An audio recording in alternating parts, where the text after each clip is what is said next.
This world is abundant in mana. But unless you're an ancient dragon, you can't handle raw mana directly. That's why every mage needs a filter, called a mana heart circle. It usually takes months of practice to create it. Even for adults, but that's not the case with our boy Dale when his elf teacher explains the process and advises him not to rush it. He has already done it. He is shocked when he shows that he really formed it. She just can't understand how this little 8-year-old boy who only just started training manages to form his circle after a few minutes. But forming a heart circle is only the first step. The hardest part is learning how to release the mana you've gathered. And that's where Dale shows he's a real prodigy. On his very first try he casts an ice bolt, so powerful that it crashes through a huge tree.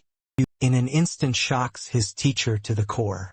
If he's doing things like this with basic magic, what will he do when they start learning dark magic and necromancy? But before that, let's find out why Dale is such a genius.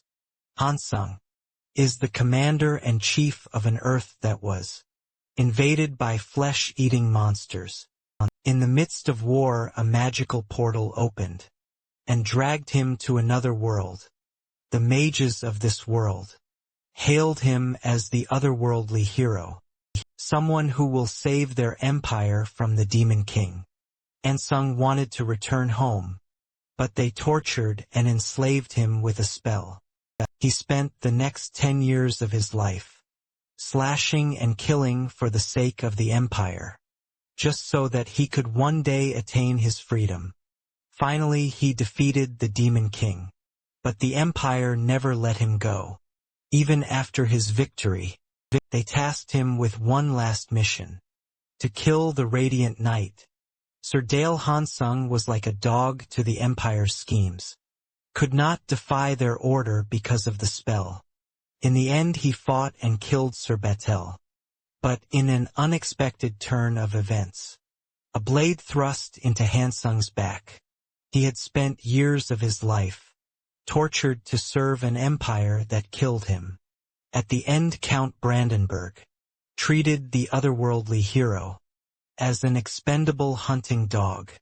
The hero met his tragic end and vowed never to forget the humiliation he endured. That same night, his spirit transferred its way to another body. Lady Elena welcomed this child into their world. The boy's father was none other than the greatest necromancer on the continent, Duke Saxon.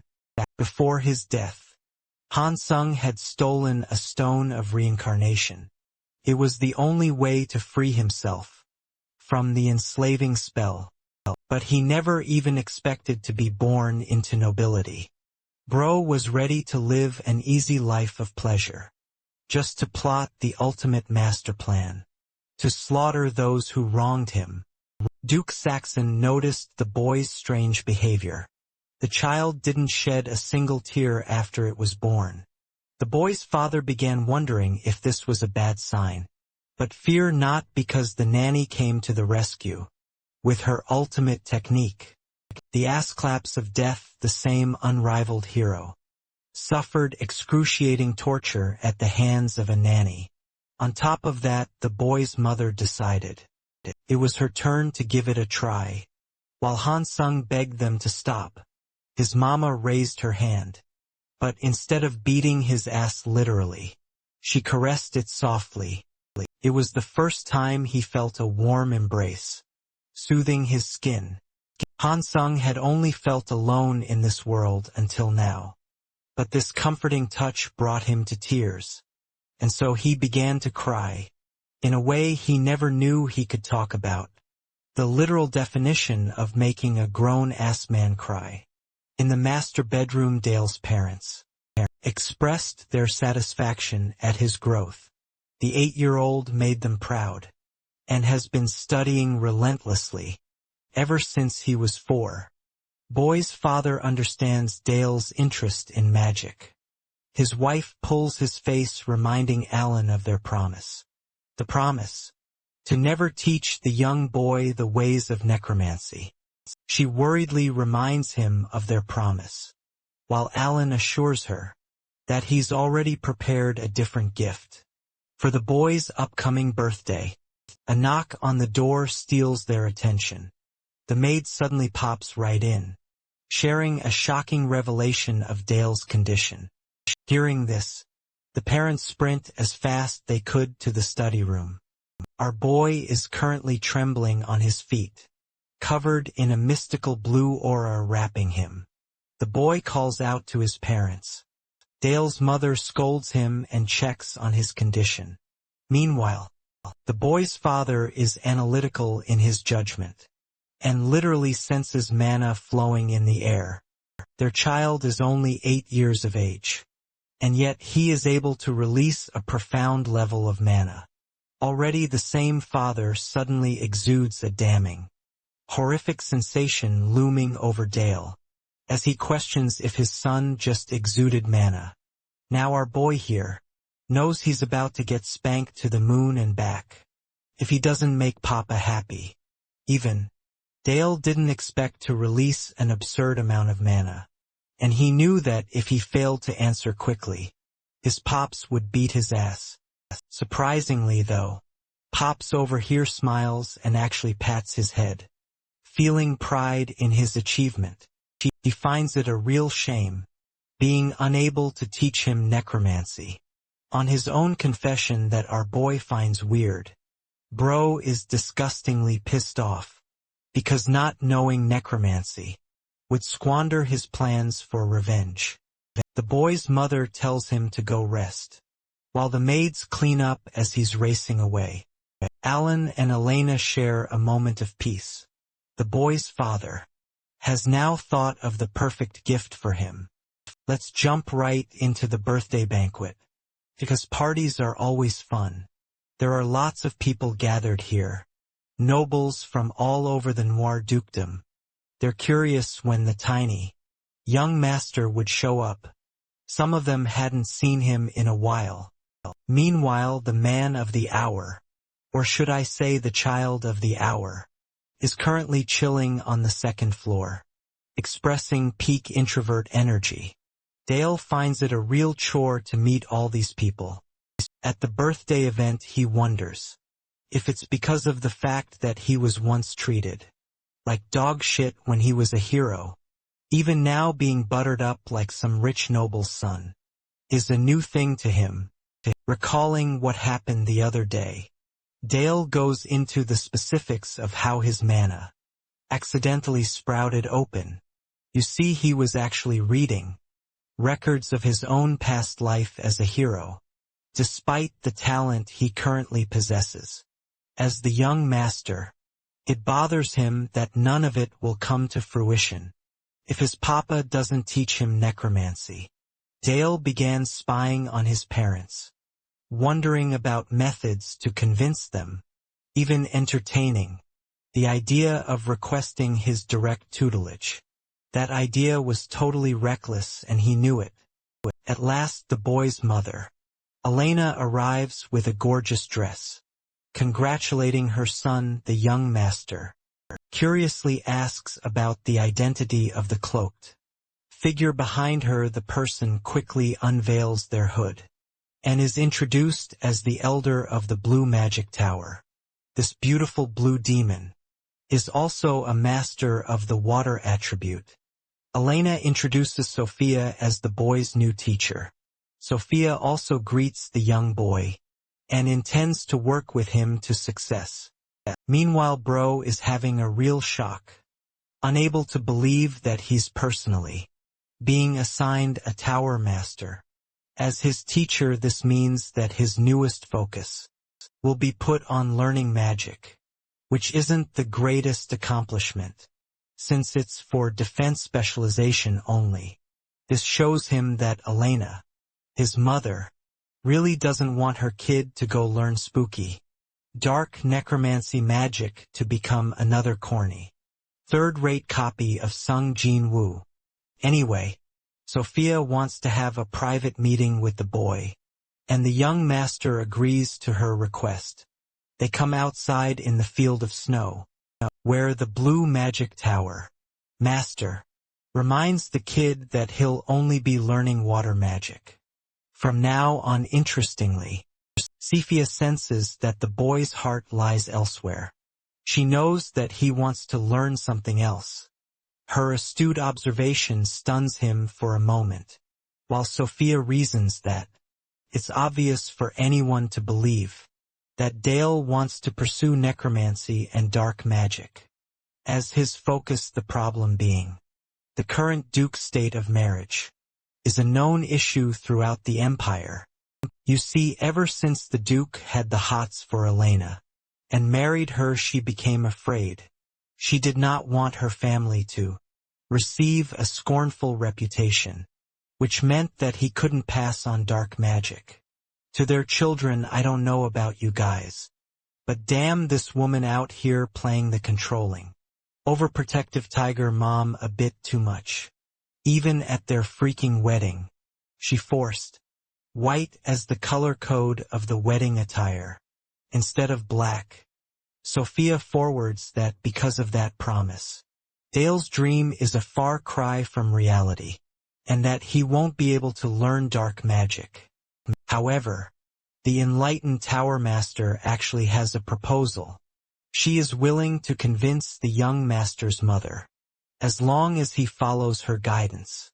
At this point, our boy finds himself surprised at Sophia's acceptance of necromancy and the dark arts. After all, she's an elf who upholds the laws of nature, and the act of resurrecting the dead is considered disgusting. The Blue Tower Master laughs, finding herself entertained with the boy's words.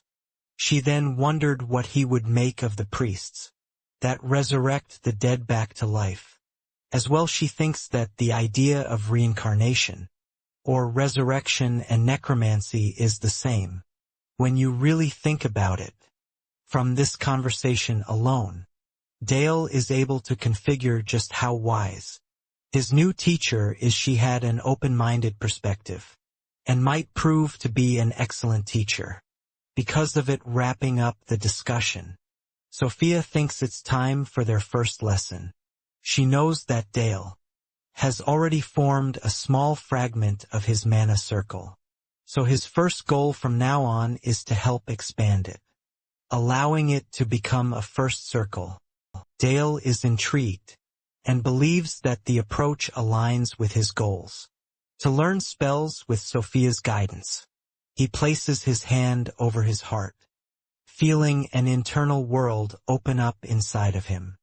This world is rich and full of mana, but the problem is only capable creatures, like dragons, can fully harness the true power of raw mana. For human beings, a filter is required.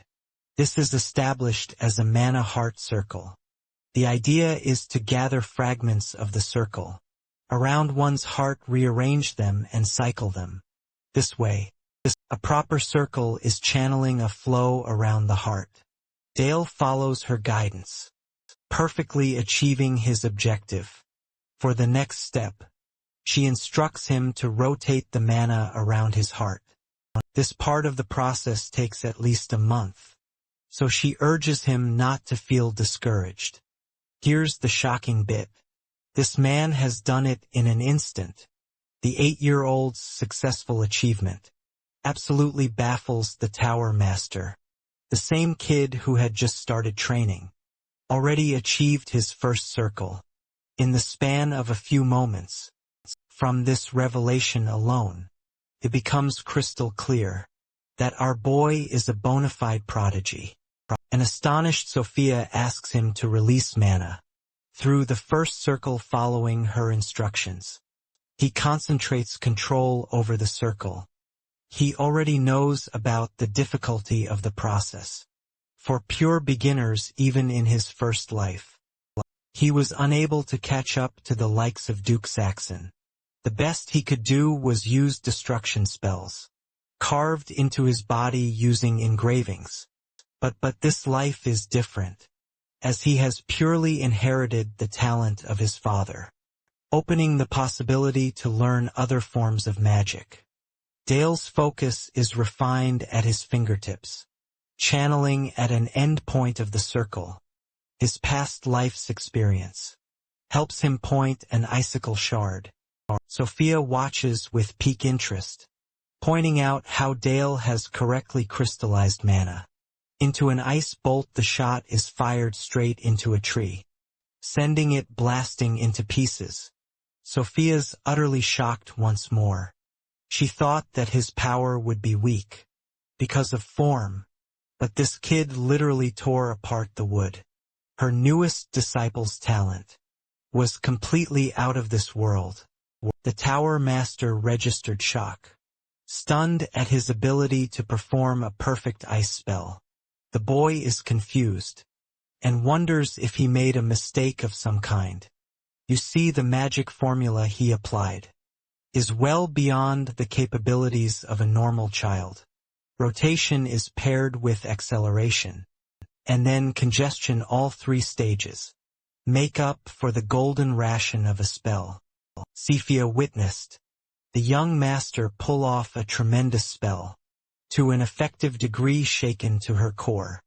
She realizes how precious his talent is. In the very next scene, this woman straight up offers her resignation letter to the Duke. Bro is shocked, unable to believe that a master of her caliber is calling it quits. Sophia cuts him off, revealing how the young boy terrifyingly used a lethal spell in his first lesson. The Duke fidgets in shock.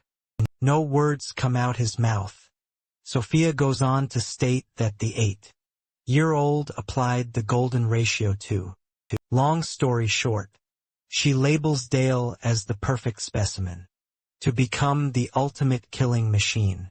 The boy's father realizes that Sophia's defensive teaching style is simply incompatible with Dale's attribute of violence.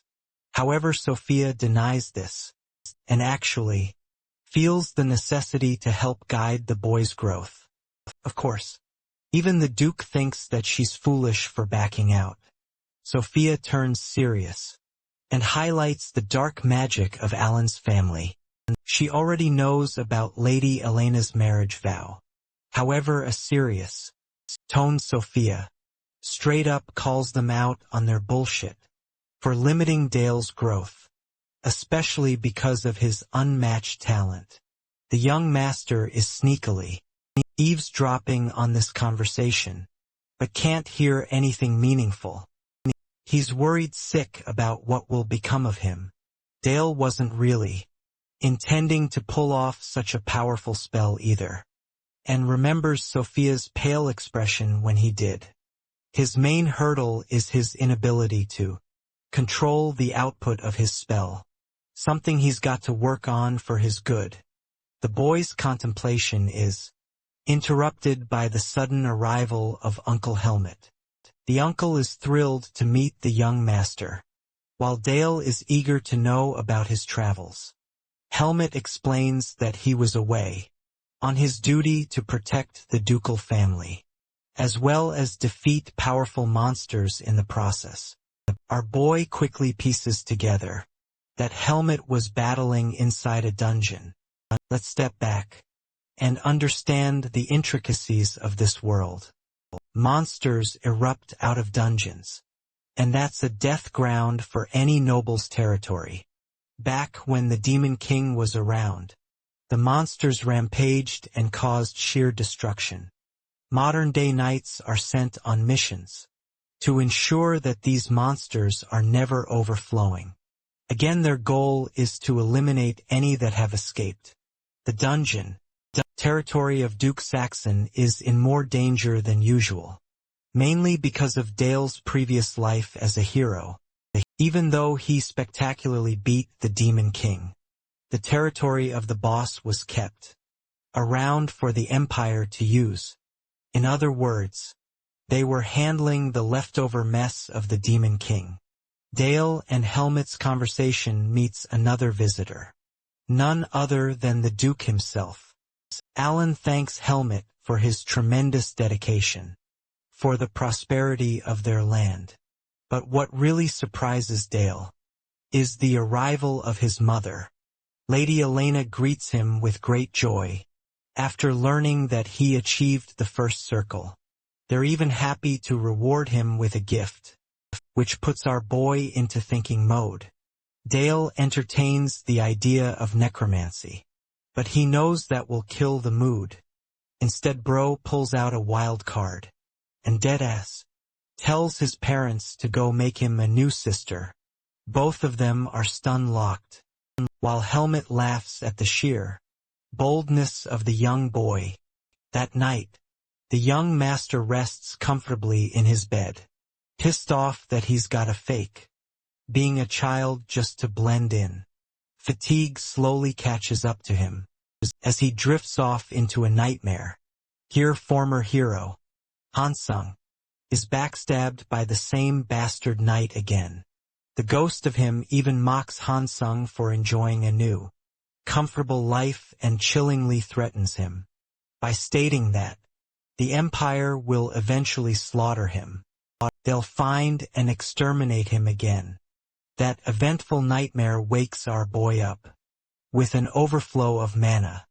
His heart aches as if it is moments away from exploding. This is the effects of mana rampage. A violent phenomenon. Dale strengthens his resolve, cursing the Empire for clinging onto him until the very end. He goes outside to catch some fresh air, but the mana seeping out of his body only gets worse and worse.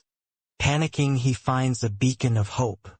It's Master Sephia, who pities the boy for experiencing mana rampage. For his age at once, she places her palm over his chest before siphoning the effects of the process. Sophia understands that if Dale's magic goes corrupt, no one will be able to reverse the process again. Thanks to her intervention, the rampaging effects are neutralized. Sephia addresses the young master, revealing the nature of magic being linked to the mirror of one's heart. Basically, each mage has a different capacity of magic, simply because of their personality. In Dale's case, his talent specializes in the killing of others. This gruesome talent is dangerous for others, as well as himself handing him a spell book. She is proud to remain his teacher with a new art. Is the Book of Necromancy, as Sephia calls it, an amusing work of fate, that they'll be together from here on. This is her birthday present for the young boy, who instantly hugs her tight, showing his gratitude days past. We got a scene just outside the northern gate. Here Sophia has brought him in front of rabbits. She wants this exercise to be similar to the hunting experience Dale shared with his father. Following her guidance, our boy prepares a heavy-duty spell to send this poor rabbit straight to hell. His concentrated ice shard travels at immense speed, and upon contact vaporizes the rabbit's flesh. A true execution. Though Sophia notes something interesting. Dale had just taken a life, but without showing any signs of wavering. She reminds him of what she said earlier, how the use of the same spell is different from ages. The young master had no idea why this was the case. Sophia highlights the notion of magic, acting like a mirror to one's soul. This also means it reveals a person's true personality.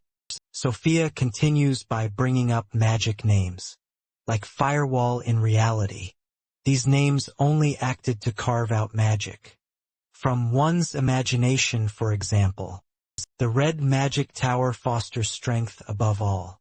The blue tower highlights harmony. Both of them share a different philosophy, which becomes their binding form of magic. Philosophy directly affects the spell, and it is the foundation of the magic system. There were also other towers like Noir, White and Green. The long information dump didn't draw a response from the young master. Sophia figured she was yapping a bit too much. Let's kick things up a notch with necromancy. Channeling its most basic spell, he gathers influence around the rabbit's corpse. Tendrils of purplish-black swarm the body, before assisting the corpse with mana strings. To control its power, necromancy works with focus points over the head, the spine and one's knees. The strings act as an instrument of control. Excellently performing the spell, Dale earns praise from his teacher. They transition swiftly into the second stage, which involves the usage of an ice spell, called Frozen Armor, sending an icicle path up ahead. He helps consolidate the rabbit with a powerful, spiky armor. This little fucker is ready for war. Sephia praises the armor's form, and wonders how its defenses would hold up. Casting a bunch of ice spikes, she directs a spiral of them straight up ahead. The spikes obliterate the rabbit's armor upon contact. Knocking it away, however, a small layer successfully remains, bringing Dale enormous happiness. So the defense is successful. But Sophia can read his eager expression, and wonders if the young master has a question. He's meaning to ask excitedly. Our boy raises his voice, begging her to teach him proper usage of water. Attributes as well, though it brings a smile to her face. Sophia's response is shocking. She straight up rejects his ass, revealing that he merely performed a simple use of water magic today. Among all the forms of magic, water has an insane learning curve and requires developmental understanding. Most beginners can't even learn one form of magic. At first, the only people capable of performing two at the same time are considered dual mages. Even for our boy's insane talent, Sophia thinks it's impossible for him to learn two types equally. As well, in fact, the girl literally shatters his expectations for being way overconfident. Bro's reality crashes instantly, because despite his amazing usage of magic, in his teacher's eyes he's still an amateur. The thought paralyzes our boy into despair. Anyone would be crushed by that. In fact, Dale is so disappointed by her response that he abruptly marks the end of the lesson. That same night, the boy heads over to his study room. The former hero has an absurd amount of confidence in his abilities, thinking that he could do anything if he could just learn enough. A force awakens with him, and that may or may not be a Star Wars pun, but young Anakin over here really wants to become a Jedi. After spending the entire night working his ass off, Dale arrives at the training grounds the next day. He was so exhausted that Sophia had to call his name multiple times. She can tell that he overextended and didn't get a wink of sleep. The teacher fears for the young boy overworking himself. Dale is ready to show her what he's made of. First he resurrects the rabbit, and then he coats it with the same armor. The Blue Tower Master is impressed by his immediate mastery over the combined spells. A shocking development takes place when Dale uses the same armor, detonating it with an explosion that jets out spikes of ice in every direction. Sephia is stunned, because the first part was just an appetizer. The undead rabbit exudes fumes of purple, before erupting with a purple energy discharge. The rabbit explodes, lashing out with ice bolts in each direction again. Sophia is so caught off guard that she has to create a defense barrier to block them. When his attack concludes, her face turns blank. Dale doesn't even seem impressed, and reveals his newly learned corpse and ice explosion abilities. Wielding both attributes, he merged their effects together. He teasingly mocks his teacher if he can be branded as a dual mage from now on. The enlightened elf stands baffled. He'd never seen an attack like this before, a mixture of both ice and dark magic, to create a complex explosion trap. The detonation wasn't even the final part. Dale's usage of spikes was the cherry on top. Sophia finds herself overwhelmed, as if she is dealing with someone with only one intention: to kill mercilessly on the battlefield. It makes her wonder the kind of mental image that forms inside Dale's mind, having no idea that it's Hansung's intimidating. Bloodlust. The young master sees Uncle Helmet again, mounted on a horse.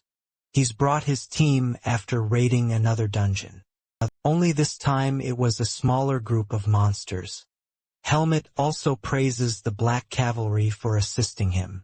Strongly, the Black Cavalry is a special unit of lances, with an immense dark aura. They're considered the strongest cavalry in the dukedom of Saxon. Their leader, the knight, Captain Helmet himself, is considered one of the most powerful 7 sword masters of the continent. The young master deeply respects him and begs to be taught some of the sword techniques. Helmet politely declines the offer, so the kid bids him farewell for the journey.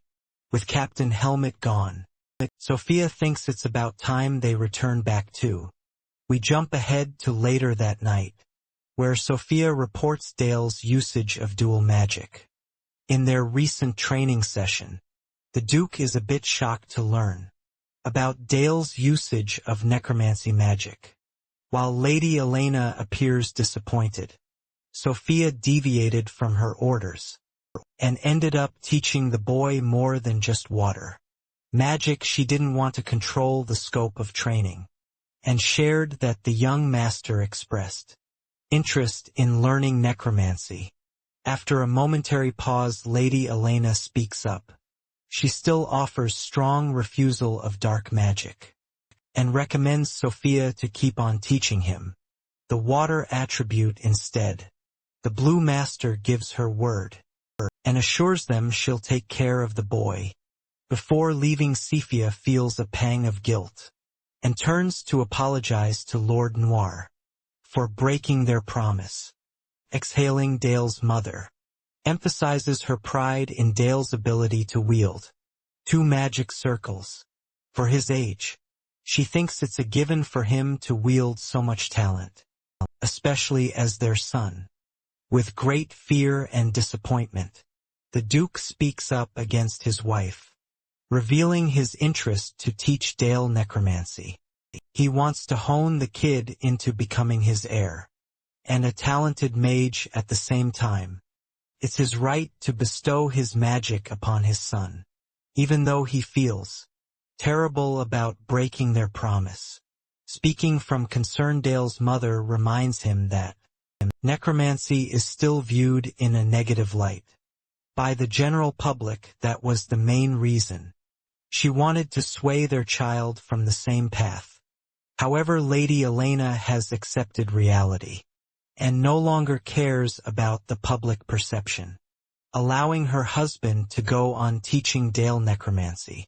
The Duke is rendered speechless, because only in a manhwa can a woman take real accountability. From now on, Dale's real training of necromancy will begin hilariously. In their first lesson, the Duke is greatly disappointed in Dale's poor control of necromancy. He can't do shit, because that's all Sophia could teach him at the time. They're currently in the magic workshop, a special room in the underground of the castle. The boy's father has brought him here to showcase what real necromancy actually looks like. First, this guy summons a dozen books for his kid to memorize. Like a sponge, Dale's primary focus is to understand the structure of every single life form, so he can control it efficiently. Time passed as this poor kid had to absorb every book.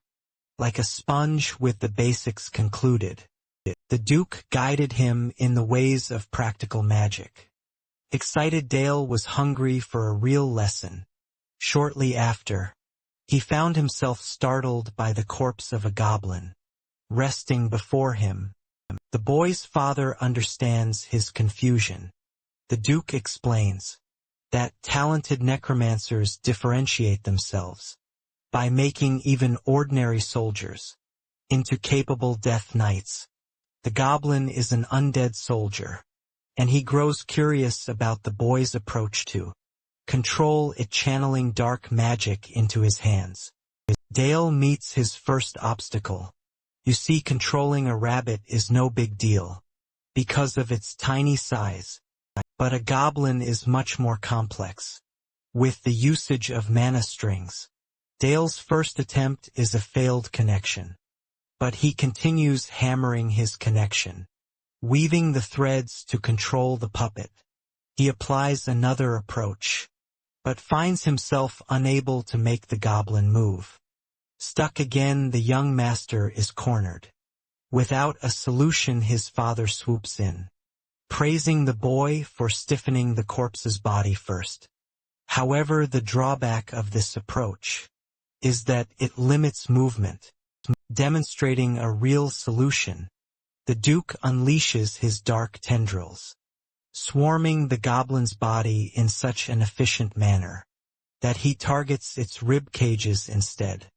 Normally, they're supposed to protect a creature's organs, but a corpse doesn't require them, so the same rib cage manipulates into a set of claws, erecting from the undead's arm. This is the art of necromancy, to alter the structure of the dead, according to one's needs. Dale is supremely impressed. He turns to his father, requesting to be taught in the ways of the noir magic tower. The Duke smiles, feeling pride in his body's interest. Leveling with the boy, he reveals that the truth of black magic exists in death. In order to become the best necromancer, one has to value the weight of life first. The Duke's words bring him back to the days of Hansung, where he towered over a begging opponent. His eyes were glaring red without mercy, his sword raised, and before the man's pleading even finished, Hansung slaughtered his face. The Duke shakes the boy out of his haunted experience. A haunting expression rests on his face. In truth, Dale realizes that he has walked a path of carnage and blood, but in front of his father, he acts like he's completely fine. The young master's training received progress each day. The news of Duke Saxon teaching his son necromancy, spreading across the empire like wildfire. The fact that he shattered his marital vow attracted the attention of many, and because of that, he's the center of the attention from the nobles. They are all focused on Dale's progress. For good or worse, a few weeks into the future, the young boy is fiercely training against his uncle. Their flurry of slashes continue, until Helmet suddenly swings his blade near the boy's face. Shockingly, the young boy slams it with a deflection so powerful that Helmet's weapon is knocked away. The boy's uncle is impressed by his ability, while the young master understands that this was just a trick. Helmet dropped his weapon on purpose, but in reality it's actually because Dale deployed special sword techniques that would ordinarily be capable of killing someone. In a fight, our boy's hands are all swollen up, but he still got the W, so that's good. Helmet is stunned by his swordsmanship and wonders why the kid is focusing on becoming a mage. Then again, knights are always protecting mages, so Helmet also doesn't understand why Dale is training with such ferocity. It's worrisome, because he fears the kid might end up with an injury. At this rate, with his hand patched up, Dale responds with strong resolve. The reality is he doesn't want to rely on defensive guards to protect him all the time. But that's just to cover the sneaky little kid's real intention is to learn sword mastery from his brilliant uncle. Helmet laughs, hailing it as an excellent answer. They were having a nice conversation when Dale's mother chimed in. All of a sudden the young master wonders why she's here. In the chilly training grounds, Elena comes to check on his progress and reveals that she's got some news to share. First, she brings up the birthday present that Dale requested. The kid doesn't have any clue until Bro remembers his demand of a little sister. Yeah, the Duke clapped her cheeks that same night. And what do you know, the baby's on the way. Dale is ecstatic hearing this news. 10 months passed, lo and behold, a sister has been made. The young master struggles to believe that he finally has a sibling. Lady Elena even offers the boy to hold the little one. Earning his shock, Dale grabs his baby sister gently and surprisingly. She goes all quiet in his embrace. Win the comments for Papa. Duke's commitment to the cause. The young master holds his precious sister in his arms, while the boy's father emphasizes that this is the true weight of life. This is what he needs to protect. And finally, it is time for his next lesson. Fast-forwarding to a scene with Master Sophia. We have her teaching him some real combat training. It almost stuns Dale that he's being offered to fight. Seriously, the Blue Tower Master gives him permission to come at her with full strength. With that, the young master sweeps up a magic circle to prepare a spell while his teacher, Sophia, eagerly wonders just how much the boy has improved. The first thing he does is shoot a bolt of ice right at her face. Sophia casually swipes it and destroys it, calling it a slow first attack. He does the same for his second attack and calls him out on his bullshit for going easy on her. Dale is speechless, realizing that he's exposed. Responding kindly, Sophia offers her first strike, even advising the boy to quickly put up a barrier. Terrified, the young master barely blocks the attack. If he hadn't done that, it would have left him bruised up badly. Sophia is satisfied with the young master's quick reflexes to conjure up an ice armor. That last-minute defense worked, but now she wants him to come at her full speed. With his hand placed on the ground, the young master manipulates the molecular combination of the ice wall, erecting a wall of ice. This towering behemoth of a wall stuns Sophia, who doesn't understand his intention to use such a move. From a glance, she notices just how dense the ice is, which means it is sufficiently durable. Again, Sophia can't place a finger on why he would deliberately cast an ice wall. Of all things, the only conclusion that plagues her mind is that maybe the young master is deliberately stalling to recover. Oh, but you guys aren't ready for this next move. This man turns the entire wall of ice and fragments it into a honeycomb structure. The goal, utter destruction. Chanting detonate, Dale manipulates the wall and obliterates it, point blank in Sophia's face. The wall fades, while the young master believes that he's just landed. Critical move. He'd already strengthened the ice wall's density, and then forced it to explode and shoot out. It's a move that isn't easy for anyone to avoid, or get out of unscathed. The dust settles, and our boy's face drops when he sees the shocking sight of his master's body torn apart. The real Sophia exposes herself behind the frozen statue. Appearing unharmed, Dale lets out a sigh. For a moment there, he really thought he killed his teacher. Turns out that Sophia casted an illusion first. She praises the boy for his impressive usage of magic. Despite her quick time defense, Sophia still ended with a scratch on her face. It's crazy to think that a mere boy, wielding the first circle, managed to harm a tower master. Dale apologizes for hurting her, but she's genuinely happy. It thrills her that he landed a scratch, because this shows that Dale was going all out, and trusted his teacher to defend well. Wiping off her scratch, she calls him an excellent student. It baffles her that he was able to conjure up such an insane spell. Formula just like that. Dale gives her all the credit. What's really fucking hilarious is that Sophia is all fine here, but in the next scene girl is suffering peak depression. Even the Duke is like, yo, what the fuck, why do you have that scratch? Sophia responds that her carelessness resulted in an attack succeeding. Duke Saxon respects her for enduring pain, but Sophia actually loves sharpening Dale's talent. The Duke shares an additional request, which Sophia is delighted to hear. He reveals that a group of orcs have invaded the mountain range. And honestly, it's a pretty normal group of monsters for a cavalry's worth of time. Here's the amazing part. This man is sending his barely 10-year-old child into the battlefield. For this fight, Sophia takes issue with this approach, highlighting how the boy is unready for a real mission. But Dale's father assures her that the kid won't fight on the front lines.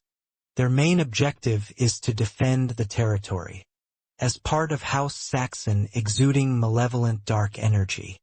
The Duke intends to make sure his son understands his responsibilities. Well, a clueless Sophia asks for instructions. Turns out that Dale's gonna be handed a pretty trusted artifact for this mission, and it's going to require Sophia's guidance so that he can control it. Well, now let's talk about artifacts. These are materials with magical power stored inside, and can be activated by channeling mana or offering one's body as a payment. Typically, the most powerful artifacts are also the most dangerous, and potentially prove to be fatal. House Saxon has a ton of these bad boys in store. In their artifact vault, Dale is being taken there, serving as the heir of the Duke, as the one who will participate in the upcoming battle.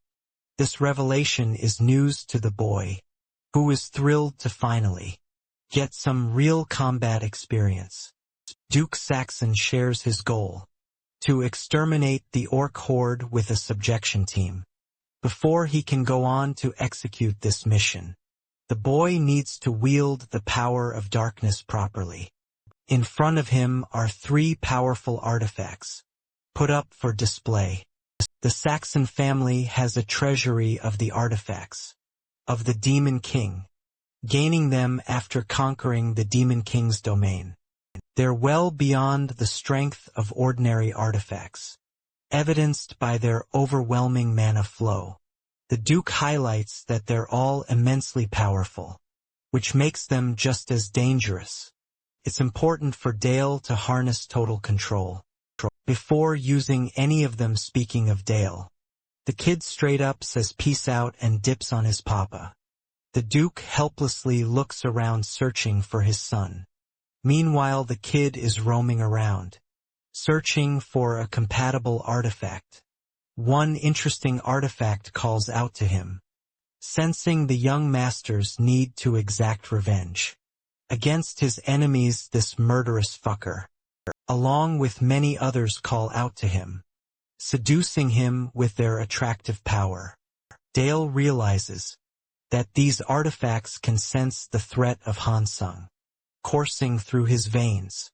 However, he can't rely on their calling alone, and desires something even more powerful. One such artifact appears interesting to him. It's a cloak. This thing is called the Shadow Cloak, and it has a rich history attached to it. Back during Hansung's time, one of the dukes of the Demon King's army actually used this top-tier artifact. With its unique ability to manifest shadows, it became a hassle to fight against. Intrigued, the young master puts it on quickly, except Sophia and his father catch on and yell his name. Suddenly, the cloak engulfs him into a different dimension. The moment he wore it, he could gain access to its feelings. The artifact shares a bottomless pit of hunger. His previous master could summon a tornado of shadow, at will bending darkness to his will. But in order to access its full potential, Dale's objective is to defeat the creature, residing inside the artifact, dominating it to his will. The dark creature gives form to monsters of black. Aiming to dominate the young boy, Dale is in some serious tough luck. And the worst part is, no one from the outside can help him. It's kind of like a domain expansion space right now. Cepheus' concern grows while the Duke worriedly admits that his son might be devoured by the entity. At this rate things are looking bad. So the Duke is ready to intervene and pull him out by force. Both of them are shocked when a blinding flash of light erupts from the barrier. Dale emerges from it safe and sound, wearing his all-new epic drip. The Blue Tower Master checks on his state. Luckily nothing happened. And that's the part that worries his father. Duke Saxon can't even fathom how a little boy, his age, was able to endure the burden of a powerful artifact. Curious, the young master queries his father. Filled with joy, he begs to try on the rest of the artifacts as well, which is a short way of saying he wants to tame them all. This psychotic request baffles both of them. Still the Duke accepts his request. And that's how our boy ended up exploring each and every artifact in their family's treasury. Without rest more days passed. With the young master's continued training, Helmet found himself flabbergasted at the sight of the boy, wearing the majestic shadow cloak. The kid confirms this though.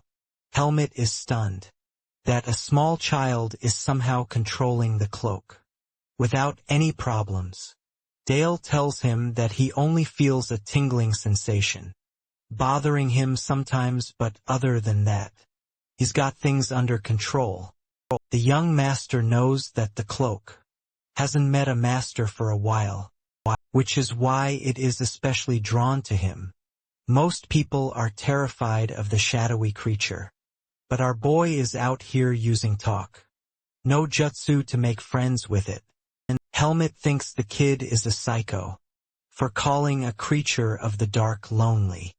Hilariously, Dale steps on his so-called new friend, humbling the creature's ego. The kid has a request that he's been meaning to ask. Dale straight up asks for a real sparring match to test his abilities, thrilled and aching for a battle. The sword master readies his towering sword, prepared to match the kid's expectations. Meanwhile, our boy is starting to realize that he's cooked and burnt to shit because facing one of the greatest sword masters of their time is no joke. The man says, "Do not fear, but anyone would be pissing their pants in this situation." Good thing is that Helmet intends to use basic swordsmanship only. So that's a free handicap for the young master. Dale fully understands how knights fight with sincerity. His main goal in the fight isn't to fight seriously, but to use the full extent of his cloak's abilities. Using the power of the dark, Dale commands the use of shadow creatures, which is the key benefit for this artifact. As a test, he uses the ability called Shadow Blade Rush to send tendrils of black against his opponent.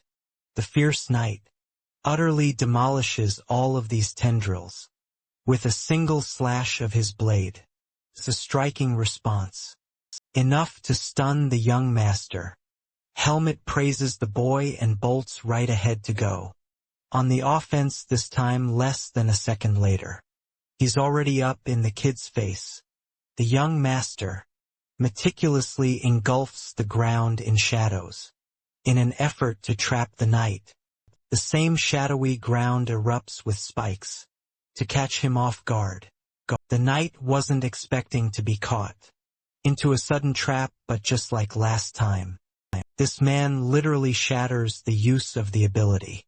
With just raw strength alone, Dale is cornered and attempts to use an interesting ability to block Helmet's offense.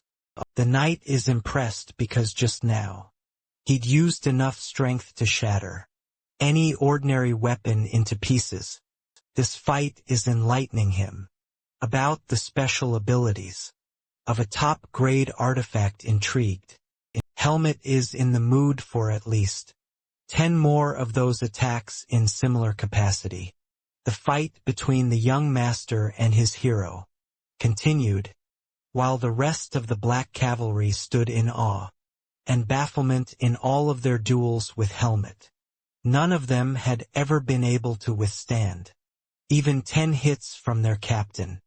It felt as if they were being outshined and outcompete by a literal 10-year-old.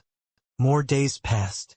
It was finally the night of mission deployment. Before heading out, Lady Elena worriedly came up to her son. She offered strong refusal of his mission participation. But our boy assured his mom that it'll be chill, with Helmet protecting him. The worried mother didn't want her baby boy to get hurt. Dale assures her that he has to become stronger, so that he could one day lead the same dukedom his father commands. For those difficult times, Dale needed to put in the effort now, so that he could protect his family. He requests his dear mother to have faith in him, and to let him carry on this responsibility. The boy's sincere request is enough to melt her heart. Granting him full permission, she sees him mounting on top of his horse. In the next scene, we're brought to the temporary base. Helmet has prepared his troops with all the necessary equipment, and they're ready to go. The boy's father is also there, and suddenly instructs Dale to command the cavalry to march ahead. The young master is confused, until the Duke explains that this same cavalry will be under his leadership. Someday, even from now on, they're his knights. This marks an important moment for him. No longer is he leading as the hero Hansung anymore. Instead, he's the leader of the Black Cavalry as Dale. And this time the outcome will be different. Assuming leadership, the kid addresses his valiant warriors, his hand raised to the heavens. He roars the march of House Saxon. Shortly afterward, the troops are sent into motion. 250 men are being deployed, alongside the elite ranger unit for the mission. Their objective is to eliminate close to 1,000 orcs, who have already crossed the mountains, and are headed to the river, to escape the cold. The Black Cavalry intends to lead the first attack by crossing the lower section of the river, in an effort to ambush their target. The big obstacle is, of course, the overflowing deep river. 250 men won't be able to cross it for this purpose. The ethereal blue elf steps up with her ice magic, ready to create a bridge of ice. Ale is happy to find her participating on this mission, alongside them even with her pacifist nature. The water magic ushers a path ahead, allowing the group to safely pass. She will no longer be assisting them beyond this point, and wishes them good luck. Dale says his goodbyes too, but the moment he leaves, Sophia is left moved by him. She feels profound worry for her student, and cares about his safety. Let's head over to the orc base. Our group has already arrived here, preparing their fiery arrows to ambush the monsters. With the release of the arrows, the orcs are alarmed, and dozens of them collapse immediately. The rest of them erupt with anger, while Helmet roars at his first 3 battalions. To form a wedge, they lead the charge, while the commander watches from above, inquiring about Dale's opinion. The analytical young boy notices that the horses are moving close to 40 kilometers an hour. The current formation is the Call Lance formation. greatly amped by the aura of each knight. This is an attack so devastating that the orcs won't be able to survive. From the looks of things, even Dale admits that this fight is completely one-sided in their favor, while the Duke admits that the power of their cavalry is no joke. Helmet ushers the boy to stay sharp on his toes. I haven't won yet, in fact. This was only just the beginning. Responding to the call formation of the knights, the orc creates a wedge of their own, intelligently blocking with shields. The commander knight confesses that this ambush won't be enough to finish the orcs off. The smart play here is to retreat and reorganize for a secondary charge until most of the orcs are wiped out. He sends a beaming flare up in the skies, which is a signal for the knights to retreat. The same aggressive knights who were devastating the orcs just turned back and left. This is a stunning revelation for the monsters. In order to capitalize on this opportunity, they take aim at the retreating knights with their spears. Unfortunately, their aim might be a little too good, I'm afraid, because one spear literally downs a poor horse with a single hit. Take note, because this is a really critical moment for Dale, who is visibly shaken by the fall of an ally. Men behind him, experts of war, consider this man already dead. Even if he's just injured, the same defenseless knight can do nothing in the field, where an ORC is preparing to finish him off. Annoyed to the brim, the young master fiercely looks at the adults, questioning their refusal to do anything about the situation. The two men stay quiet, knowing they don't have a response right now. The knight is about to get mauled to death, and Dale isn't fast enough to save him with his horse. Instead, he focuses inward, with the goal of using an ability to pierce the orc with a long-distance shot. The typical orc has really thick skin, adding for tough defense for this approach to work. Dale intends to manipulate the ice bolt formula, inspiring his creation from a bullet. He also calculates the necessary trajectory to aim his new weapon precisely with those fundamentals set. The genius kid coats the ice bolt into a bullet, inspired by the Barrett M98B. His finger pointed at the behemoth. He fires a shot so incredibly fast that it pierces the ORC side, gravely injuring it with a clean hit. The Duke is fascinated, while Helmet is impressed by Dale's perfect trajectory. Using this opportunity to make his move, Dale charges right into the battlefield. The Duke doesn't want his kid to be stopped. In fact, his face is full of pride. He can't believe that his son managed to create a unique formula with an insane level of destructive power. It shows that Dale's inner world is nearing its completion cycle. As our boy charges into the battlefield, he notices a unique pattern from the orcs. They're regrouping for another tactical response. Dale wants to save the knight, but he's got two problems to face. The first isn't an issue, but the second, involving his original formula for combat, is way too long for practical use.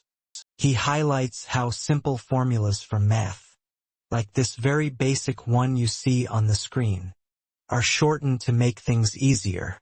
In a similar manner, Dale intends to shorten his formulas as well. This time he takes inspiration from the Ice 98 Magnum, instead of the Barrett, though it still seems long. The devious young master is thrilled to test it out, deploying the use of his ice magic again. He takes aim and absolutely obliterates the orc's head with an ice bullet. That piercing round kills the damn thing instantly, while the helpless knight staggers, questioning why the young master would risk his life so much just to save him. Dale steps down, assuring the young man that he's in safe hands. He never wants to be the type of leader who abandons his men for serving him. Now, that's a damn slap to the face to his pops and uncle. If you ask me, well, he better execute on those words. Because 2 more of these ugly fuckers are approaching. Fast instead of using ice magic this time. Our boy commands the use of shadows, engulfing the arena with slashes of black. This ability is called the Shadow Blade, and it cuts everything in the domain, kind of like Sukuna's malevolent shrine. Heads are being chopped off, while the cloak entity devours their bodies. This thing literally gobbles them up like KFC, and leaves only bones behind. The last orc observes in sheer horror, realizing it's dead as hell. Dale laughs at his bravery, before massacring it with an ice bullet. And with that the group is taken care of. Unfortunately, even after saving the knight. Apparently this guy's broken his legs and can't move. Something tells me the dude is gonna get fired the second they go back. Our boy carries him like a princess, and arrives safely with flying colors. Commander Helmet is more than happy to lead the full charge. Upon the boys' return house, Saxon's forces are more motivated than ever. After witnessing their young master's epic display of bravery in the next scene, we come to learn that these guys basically off-screen. The entire fleet of orcs, the mission is a success. But the Duke has personal business with his son. With a serious tone, he questions why his son rushed into battle recklessly. The Duke's face is the most annoyed it's ever been, while the young master realizes that his pops is actually scolding him. Dale confidently reminds his pops of his own words when he said that he would lead the cavalry one day. His response just now was just befitting of that resolution. The Duke instantly calls out the boy's weak reason. It's actually eye-opening for the young master, because he knows his father loves his men. Wait, what? Dale counters by asking his father why he stood by to watch his own people die. The Duke explains that the knights who go into the battle are never expecting to be saved by others. They know the risks involved. But the boy argues that he should have still tried to save the poor guy. The Duke angrily scolds him, expressing that his action just now created an expectation because he saved one person. The rest of the knights would now expect someone to save them too.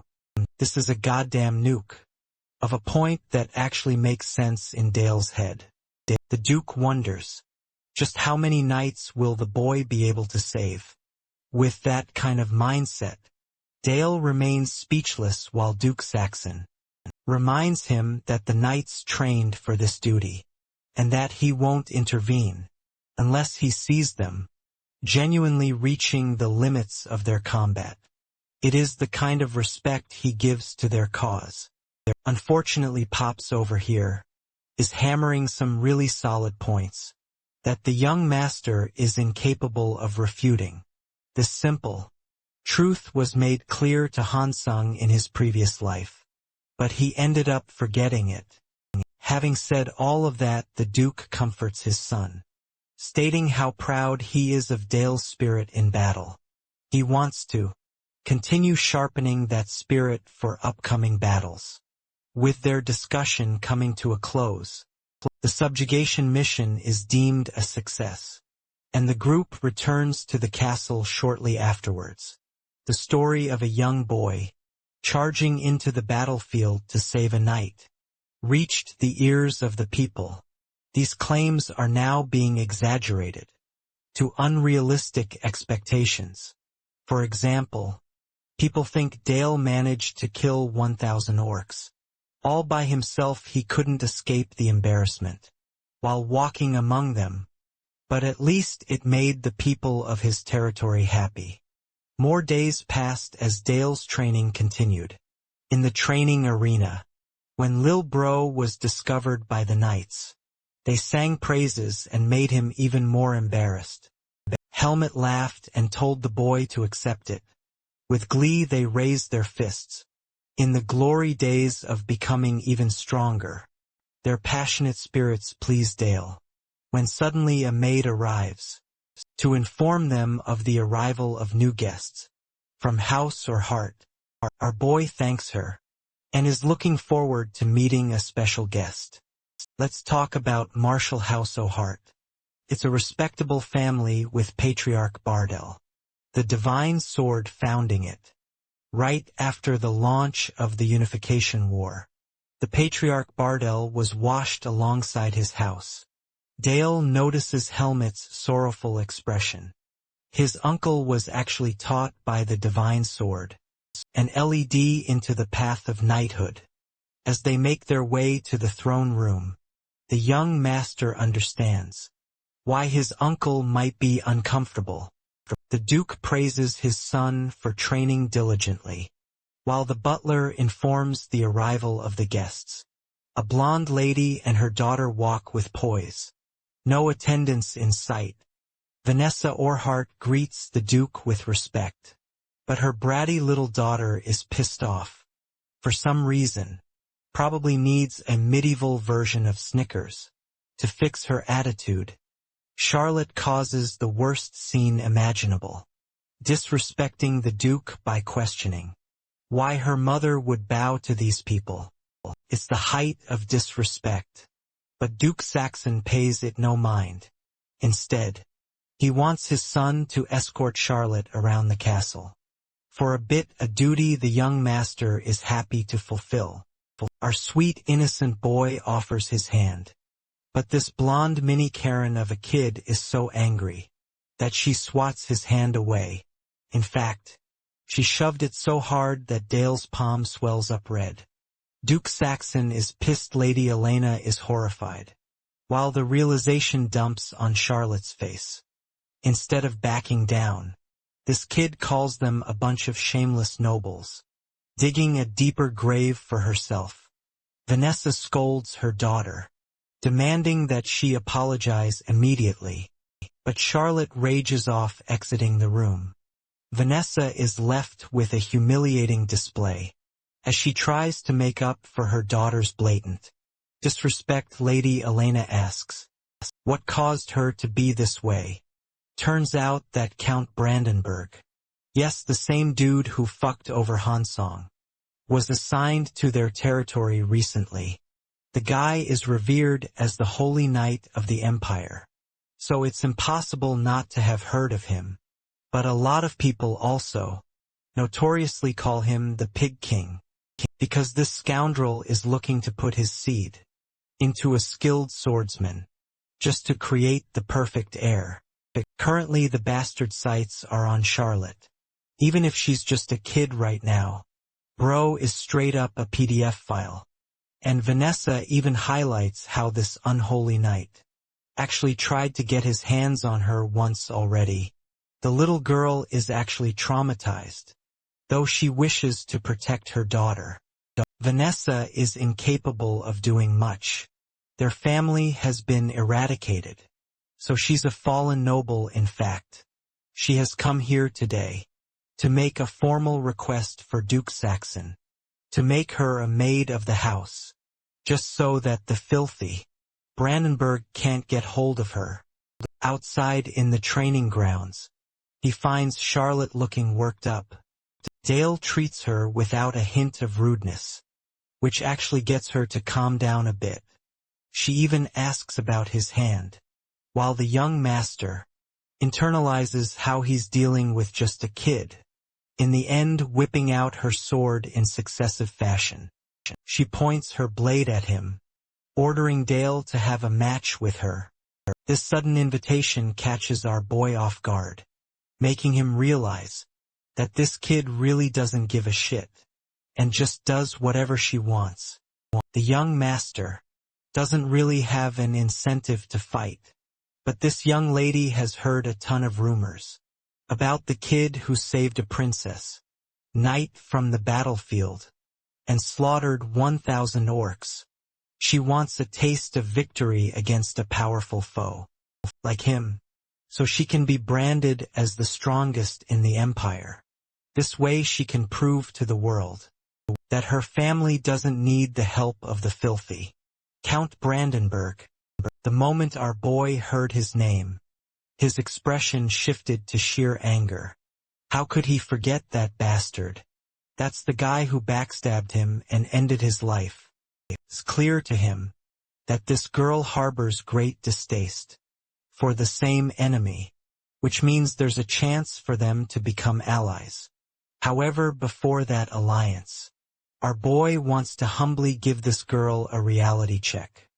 He decides to go pick up a short blade from the barrel and mock Charlotte for being a mere child. Thanks to this insult, he has riled her up, to the point she wants to go all out against him. A fierce-looking Charlotte blitzes with a tremendous speed, but her sword is inevitably blocked by our boy. She attempts to stab him relentlessly, exhausting every ounce of her strength. Meanwhile, Dale is mildly showing signs of struggle, analyzing Charlotte's fighting pattern. She is capable of deflection and has a sharp wrist for quick reflexes. She's so impressive that there's a trail of aura coming off of her. Charlotte wields a rapier, much larger than her body can handle, but it's thanks to her aura that she can use it swiftly. A mage generates mana by cycling it around their heart. But knights are different. They use their aura to boost their body's physical capabilities. Currently, Charlotte is doing that and attempting to overwhelm him. Her raw talent as a knight is clear as day. She even performs a pointed strike that stuns Dale, despite a successful dodge. The fight pushes on while the bratty young child is confident of her victory. Let's take a peek into her life. Moments after the girl was born, her father had already passed Vanessa. Her mother always told her bedtime stories of his heroic achievements. She wanted to hone her as the proud daughter of the almighty divine sword. Charlotte began training relentlessly from a young age, and even after her family's collapse, she refused to give up. But despite her resolve and impenetrable determination, she's consistently getting countered by the boy in front of her. Dale's perfect defense personally offends her, to the point she overextends, making a mistake, capitalizing the young master thwart her weapon, launching it into the air. As the battle comes to an end, the mighty daughter of the divine sword suffers her first defeat, questioning how she even lost. She weeps at her failure while the boy in front of her instills her an important lesson. Charlotte's mistake is that she is clinging to the identity of her father. Dale brutally gives her the reality check he envisioned by emphasizing how weak her current level of strength is. In fact, Count Brandenburg is much stronger than the current version of Dale. Defeated and lost, Charlotte begs for an answer on her next move.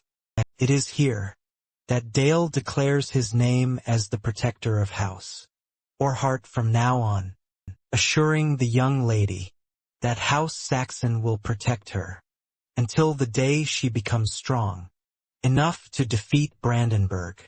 Confused, Charlotte questions why he would do so much for her.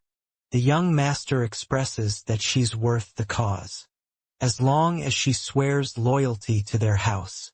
Wiping her tears, she accepts the offer and kneels before the young master, promising to serve him as a knight. Even though it seems like a vain and childish promise, Dale could sense her dominating resolve behind it, and understood her feelings. Afterwards, our boy went to his pops to formally inform him of Charlotte's installation as the new maid. The Duke is surprised to see how the girl flipped a switch on her. Attitude Dale simply tells his father of a promise. The two made between each other. A vow to protect house or heart. This revelation annoys the Duke, and he asks if Dale used their family name out of pity. The young master strongly denies such an idea, and reveals an even greater ideal. He wants to obtain the talent of the divine. Sword's legacy. That oath is going to create a new divine sword that will one day become a powerful strength for their family. Impressed by this response, the Duke praises his son. Dale is happy to have made a new ally, and believes it will even hurt Count PDF File's ego. Speaking of that filthy man, he's in Malberg roaring at the top of his lungs. After hearing the news of the girl's newest association, the unholy knight is furious that his useless men couldn't even capture a single girl, even after sending assassins.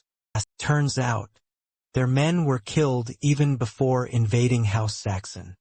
This means that Charlotte must have killed them. Enraged Count Brandenburg reaches for his sword. Embracing his weapon, he relives the joyous memory of betraying Han Sung on the battlefield. Like a true psychopath, this man is literally horny for his sword, calling it his fiancée and shit. Might as well shove it up his ass at this point. He has a mad obsession with his weapon, being inherited by a competent heir. Count Brandenburg orders his servant to contact the Thieves' Guild, intending to send even more men to House Saxon's territory. He's even ready to pay them fat checks, just to get his hands on Charlotte. 1 week passed since Charlotte swore her oath of servitude. She had to train relentlessly to qualify for becoming a proper maid. She also fought against our boy to train in physical combat.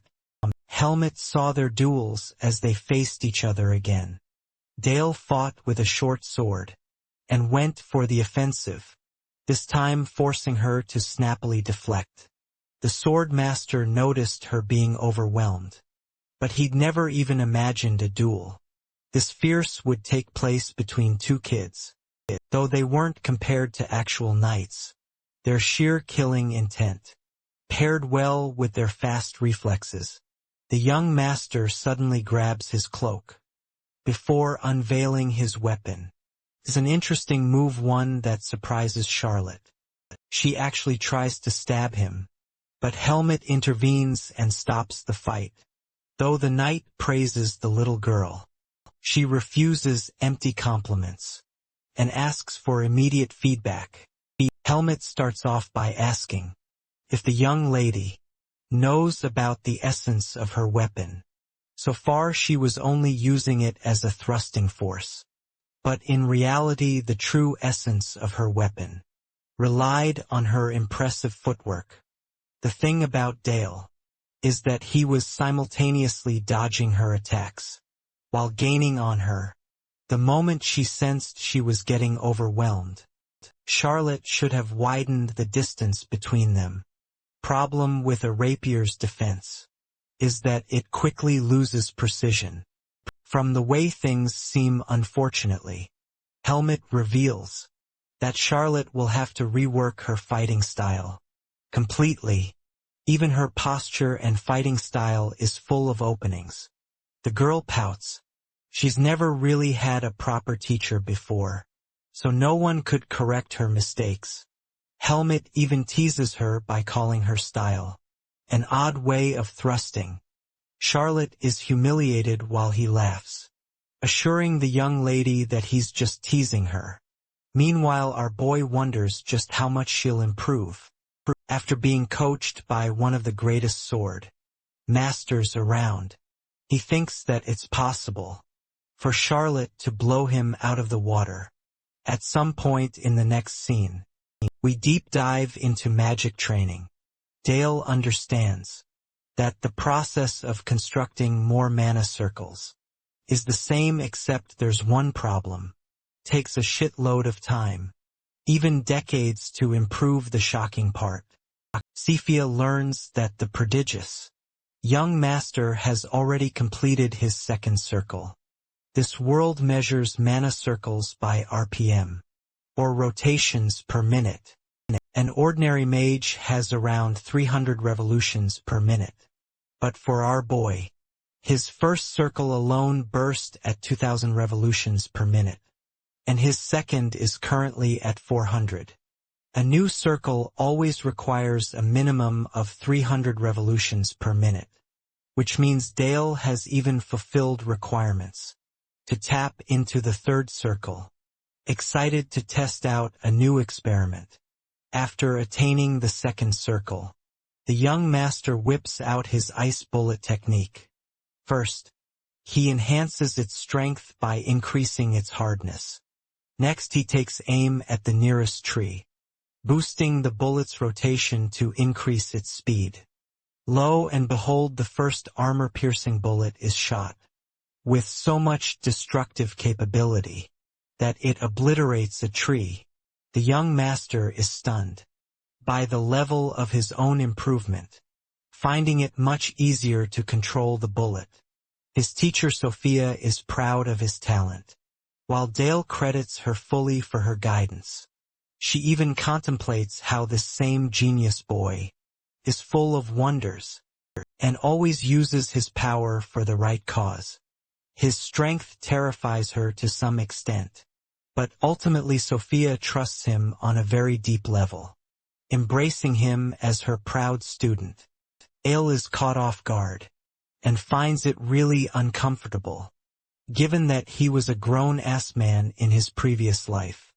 Later that same day, Bro finds himself a little worked up.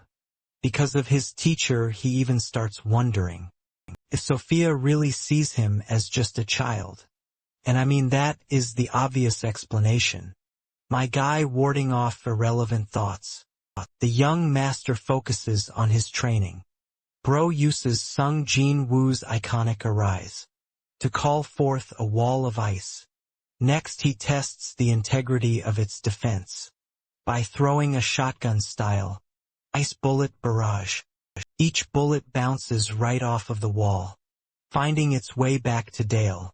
The young master uses his barrier to defend, and wonders if he should experiment with a slug shot. Next time, suddenly, Charlotte pops out of the woods. She's been meaning to find him, and recently began practicing the fancy footwork. Under Helmet's guidance, the young master can see that she really enjoys learning swordsmanship. But Charlotte has actually come here for a different purpose. With a flushed face, she begins apologizing for her rude behavior. She has done some reflection and realized how terrible she acted. Instead of cutting her some slack, Bro straight up agrees that she's a rude brat, crushing her ego at the same time. He forgives her and requests that she treat him casually, like before. A little while later, they're hanging out. Charlotte passionately talks about the cool weather, enjoying the wind during training. Our boy feels happy at last. He's found a companion who feels the same way as him. Hilariously, our boy's parents are already shipping these two together while watching the scene. Lady Elena intends to keep a watchful eye on them, and actually aspires to help Dale realize his feelings. Eventually, in the next scene, we're on the outskirts of the dukedom. Elena shows her son what it means to help the poor. Each week, she dutifully supplies the impoverished with food and helps them find work. Dale and Charlotte have begun to accompany her. From this year, suddenly, the blonde notices a weeping boy begging for help. The boy's mother is in danger, as he desperately begs Charlotte to help. Things are looking bad, and our boy knows that they're being led into a trap. They're not even being accompanied by any knights, and this alleyway isn't safe. The sketchy part is that the child refused to contact an adult, and instead dragged Charlotte Dale observes his surroundings. There's a guy sitting on top of a roof. From the Thieves' Guild immediately, our boy realizes that they're being cornered by Brandenburg's men. Same kid who cried wolf. Suddenly acts like he's got to go fetch his mom. He disappears and a group of suspicious men pop out. To capture the kids, they don't care much about the boy and have only interest in kidnapping Charlotte. But our boy wants all the smoke. While this stinky, green-haired slimeball threatens to take his life, the young master states his promise of protecting the soul, daughter of the Orhart family, especially against these vermin. Their leader praises his childish chivalry and leaves his men to personally teach the arrogant kid a lesson. They think Dale needs a lesson in pain to learn what the real world looks like. Charlotte sent ses dangers. Especially when she doesn't even have a sword on her. The young master assures her that the situation is under control. In fact, it's the perfect chance for him to test his top grade. Artifactes Ouest technique. 2 men pounce at them from the front, 2 from behind, before they could even initiate the first assault. Tendrils of black start to wrap around their bodies. They slash at them, cutting past the shadows while Dale watchfully observes. The thug leader is the only one who catches on, and roars at his stupid men to dodge instead. Dale is impressed with this guy's observation skills, wondering if he's of a high rank even. They quickly dash away. But the one dude who tried to slash it ends up being ruthlessly slaughtered. This is the newest technique that Dale acquired.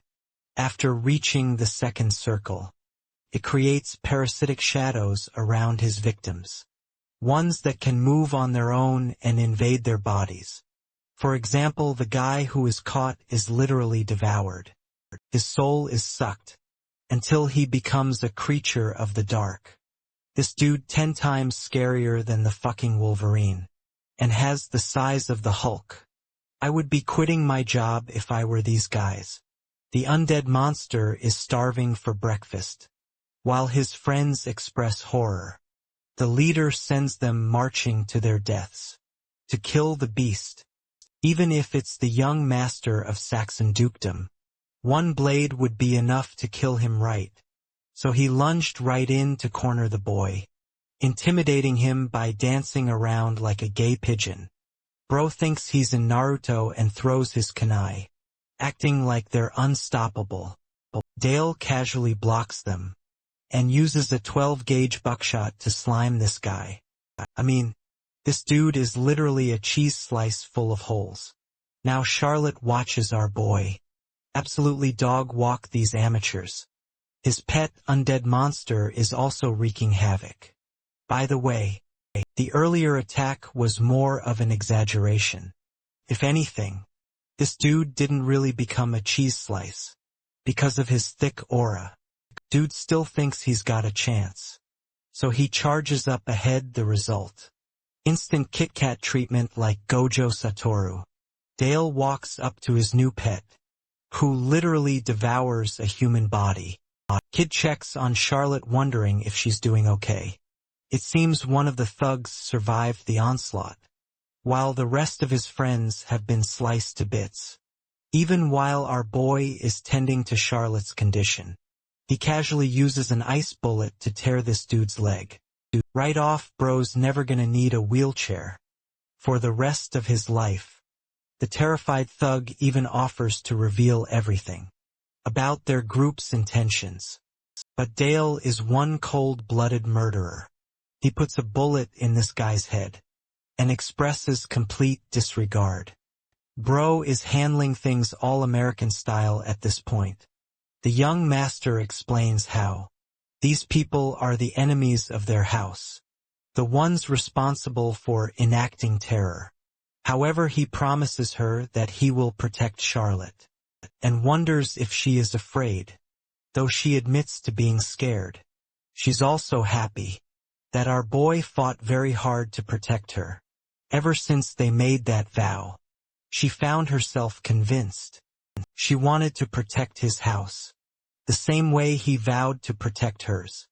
Charlotte longed to become even stronger, for the sake of the young master. Her words left him speechless. See, the real reason our boy took her in is deeply linked to the dark future. That occurred 24 years ago. Han Sung stood before her father when he met his end. But now, he wants to correct the past by keeping her close. Charlotte took his hand as they formed a connection, even greater than Dale initially hoped for. As for Count Berger over here, Bro is utterly seething at the news of their failure.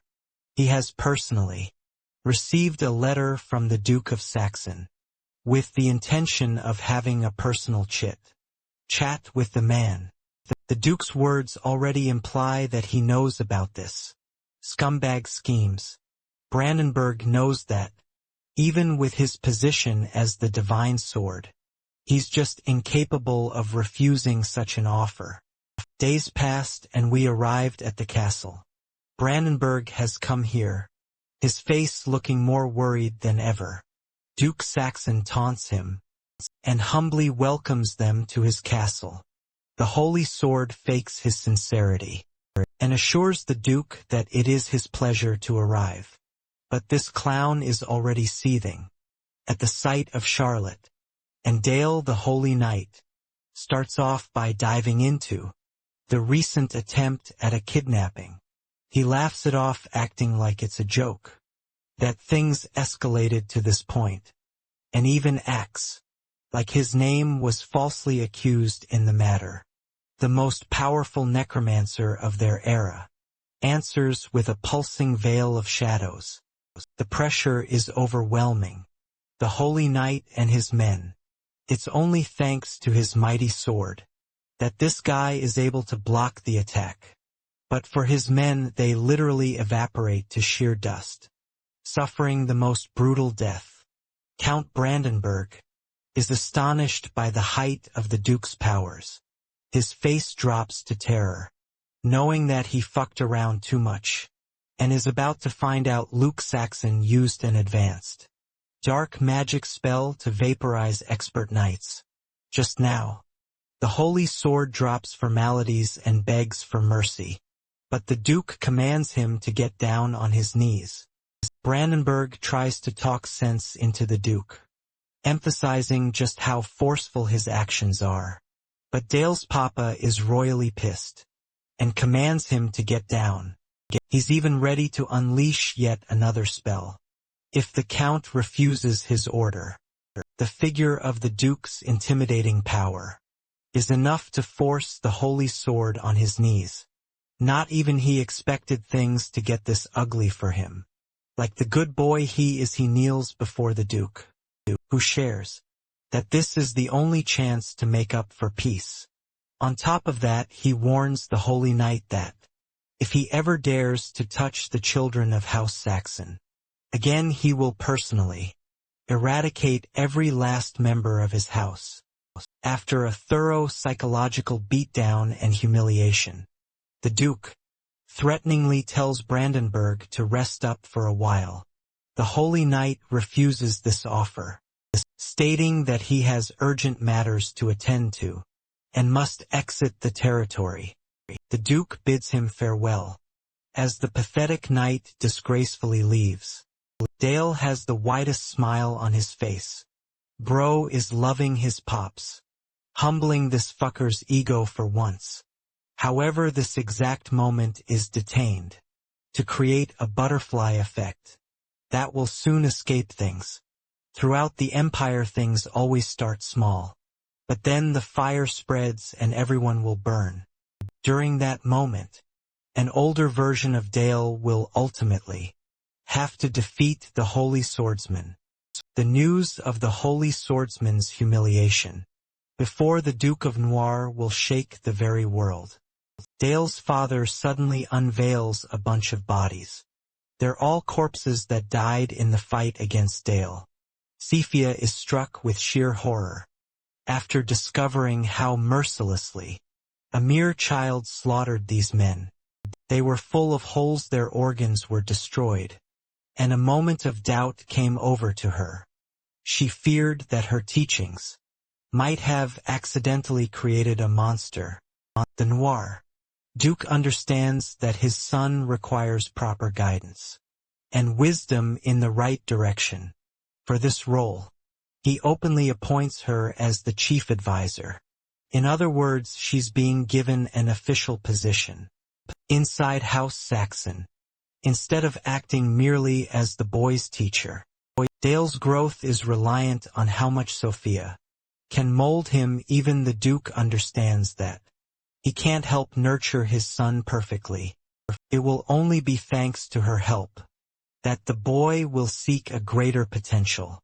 Sophia understands the role she has to play, and this time intends to learn the way Dale sees the world. That will inform her what to do next.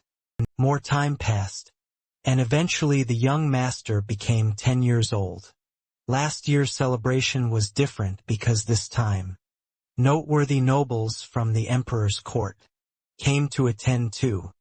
The most proper guest of all was an established figure, Marquis Eurus, who expressed keen interest in our boy. Let's go back a few minutes. The nobles all around were impressed by House Saxon's hosting event. The most important nobles of the capital belonged to the emperor's faction. These people influenced all the important decisions running across the empire. It was crystal clear to our boy why these cunning individuals came to his birthday. It was actually to warn House Saxon, a subtle message from the royal family, that they were watching and that they wouldn't ignore what happened to Count Brandenburg. Well, the guy standing in front of our boy, Marquis Eurus, is actually chosen for the role of the messenger. He's the one leading the charge on this secret mission, and comfortably makes himself known to the Duke's son. Lord Crimson is actually the master of the Red Tower. Known for his dominating power, the tower specializes in their philosophy of strongly ruling everything. That's also why they became ruthless executioners, who had extreme ambition even in his past life. Hansung ended up being tortured by the mages of the Red Tower. At some point, Marquis Eurus greets the genius prodigy. That has become the talk of the empire. He even highlights the exaggerated claims of the young master, wiping out 1,000 orcs. Dale takes all these compliments with a smile, and wishes the Marquis to enjoy the evening. Shortly afterwards, he finds himself outside to catch some air. Like always, bro is a triple S-class introvert who hates being around people. In fact, he's more interested in training right now than celebrating. Then there's the risk of people discovering her identity on his birthday, especially with questionable nobles already spying on him. Suddenly, the young master hears a woman scream. He also hears a man attempting to take advantage of the maid. Acting quickly, this guy kicks off to find out what happened. Turns out a poor maid of house Saxon is being assaulted by a fat fuck who can't keep his hands to himself. This scumbag has the gall to pull a knife on her, threatening to take her life. There's no one around to help the maid either, especially when they're all busy enjoying the party. Dale arrives just in time and catches the creep red-handed. The young master's unexpected arrival terrifies this red-haired fat ass. The kid walks up to the snarky noble, who has the gall to offer a learning experience to the Duke's son. He wants to use the maid as a demonstration material to show the kid how grown UPS make love. Dale is thoroughly pissed off and points his finger at the noble. He assures his maid that she'll be out of this mess soon, and charges his magic circle with mana. The young master knows that this world follows a strict ranking hierarchy, so one could never even imagine him trying to lead in. Attack. Dale shoots the ice bullet, which merely traces past the noble's face, scaring him enough to fall on his ass.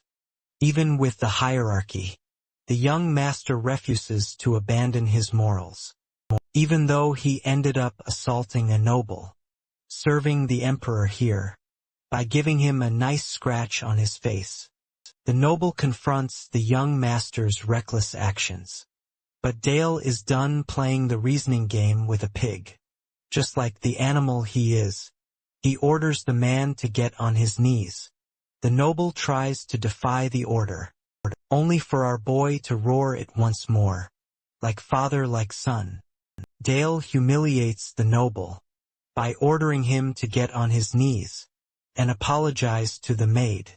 The scumbag is stunned with the boy's audacity and politely reminds the young master that he's a representative of the empire. He even insults the maid, calling her a lowborn, and how his kneeling would be an insult to the emperor. Dale corners him and sarcastically asks if the emperor loves fiddling with women in his courtroom. As well, the remark is so insulting that the noble shouts at Dale unexpectedly. The Duke arrives as well as the other nobles.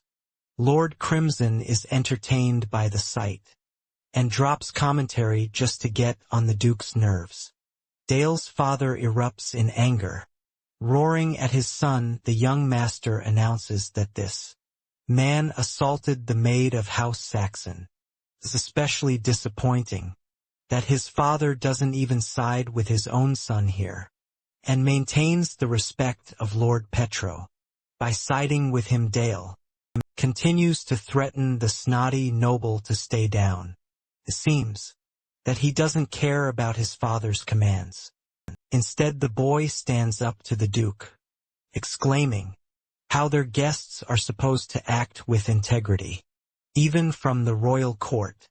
But this red-haired creepshow instead broke all vows to assault a maid, putting disrespect on House Saxon. That's why he couldn't just let the scumbag escape so easily. Hearing all of this, Lord Crimson breaks his silence. He actually sides with the young master, expressing that it is shameful to assault a lowborn maid. Of all things, punish Petro Marquis. Urus ignites a flame and declares his intentions of grilling him alive. The helpless insect makes a run for it, begging for mercy. But the master of the Red Magic Tower is a ruthless man, and his flames spare no one. They make way to Petro, scorching his body as he writhes in agony.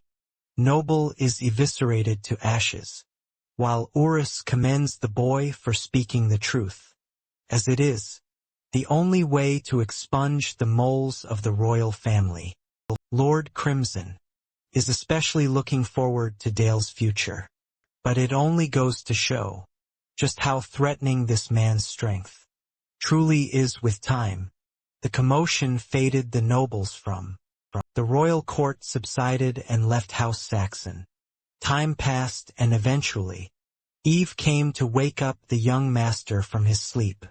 He thanked her for helping him out, but Eve felt flustered and her face showed sadness.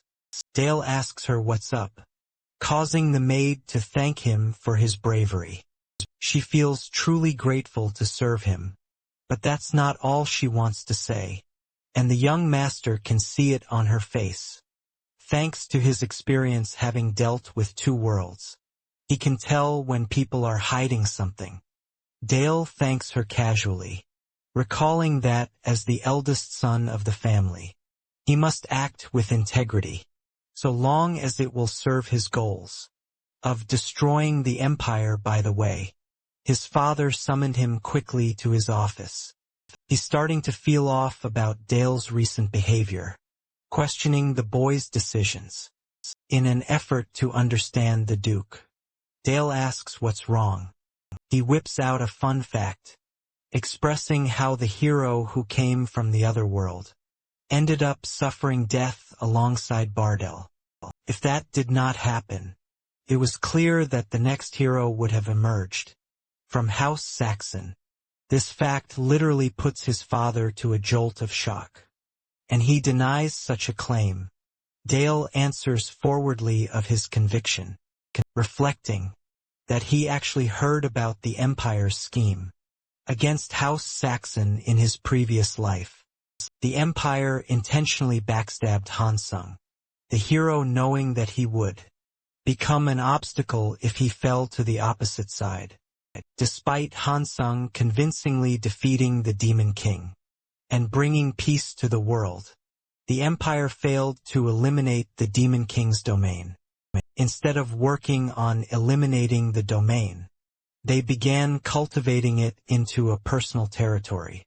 They even sought sacrifices from the Saxon Duchy, cavalry to help with their cause, and offered the land to the Duke. Their worries will never end, especially when the evil of that land hasn't been cleansed. What's more, is that the reputation of the house is revered, with an evil perception. People call them the House of Darkness. The Empire abandoned their own hero, and will eventually act against House Saxon, to eliminate any threats. Dale's sudden confession of the Empire abandoning the hero stuns his father. He highlights that these are his personal deductions, but in reality, he's speaking from the truth of what he lived. In official records, it states that the hero died fighting the divine sword. The Duke is flabbergasted with the boy's depth of knowledge, because only a few people know about the truth of the hero's death. Dale forwards his theory, claiming that if he's right, the Empire is planning to fuck them over eventually. As well, they're an oppressing force that slowly takes over weak nations. 10-year-old's words of wisdom leave his father speechless. Seeking the boy's wisdom, he asks the kid for his advice for their next move. Dale points out one simple fact: the Empire can never cooperate or coexist with the Empire. The only logical conclusion: annihilate the Empire before it annihilates their house. Now that's a bombshell his pops wasn't expecting at all. Hearing such provocative words, the Duke channels a tone of seriousness in his words, questioning if the boy understands the weight of his ridiculous suggestion. The young master confesses that he isn't asking for an immediate, rebellious army to take over the Empire. Instead, he scopes out the future for 10 years. The current state of resistance groups is alarming enough for the Empire. Then there are vassals like the Duke, who already fear the Empire backstabbing their house. Then there's the corrupt state of the economy, and the rise of bandits eventually. By 10 years' time, there will be enough groups and forces that would ally themselves with House Saxon in a combined effort to destroy the Empire. Dale fully discussed every inch of his plan with his father for hours until the sunset. Finally, he asked for the Noir Duke's thoughts. First, he was speechless, and then this guy began laughing. He laughed the freest laugh in the world, admitting how proud he was of his son's talents. It was clear to him that his son could see perspectives, even though he couldn't. The Duke wanted to treat the boy as something more than his son. In fact, he officially dubbed the boy as his one true heir, the man destined to lead House Saxon. In his place someday. Dale is proud of his achievements. Too, he had worked long and hard for this day to come. The future of him, being able to manipulate the house to his will, was now in sight. The boy's father gave him full permission to say anything, allowing him to influence the family's decisions. Dale knew that he was now standing shoulder to shoulder against his pops. His first order: it's a request to take the tower trial in Necropolis. Make no mistake, this isn't an easy trial. It's a game that determines a person's rank among other competing mages. and the guardians of the magic tower. Beating higher-level guardians raises your rank even higher, until eventually, one can earn the rank of an elder of the tower. The people who overcome it at the very top are granted the title of the Magic Tower Master. The Duke is fine with this decision, but he fears for his son's life. The tower poses a risk to anyone who challenges it, especially when Dale hasn't completed his third circle. Yet the boy speaks with conviction that he'll soon topple the third circle. Normally, this is only obtainable for a mage in their 20s. Even for a genius prodigy like Dale, it won't be an easy task, but the kid is adamant on choosing this decision.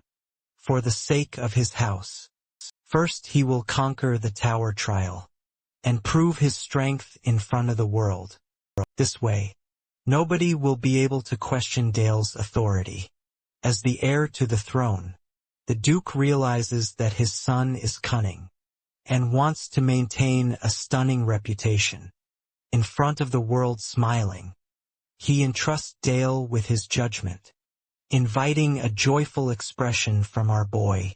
A few days after this discussion, we arrive in the city of death. Escorted to the city, the Duke of Saxon exits the carriage, who is greeted respectfully by all. Alongside him is his mini version Dale, who realizes that he's about to get his ass kicked because of this difficult challenge.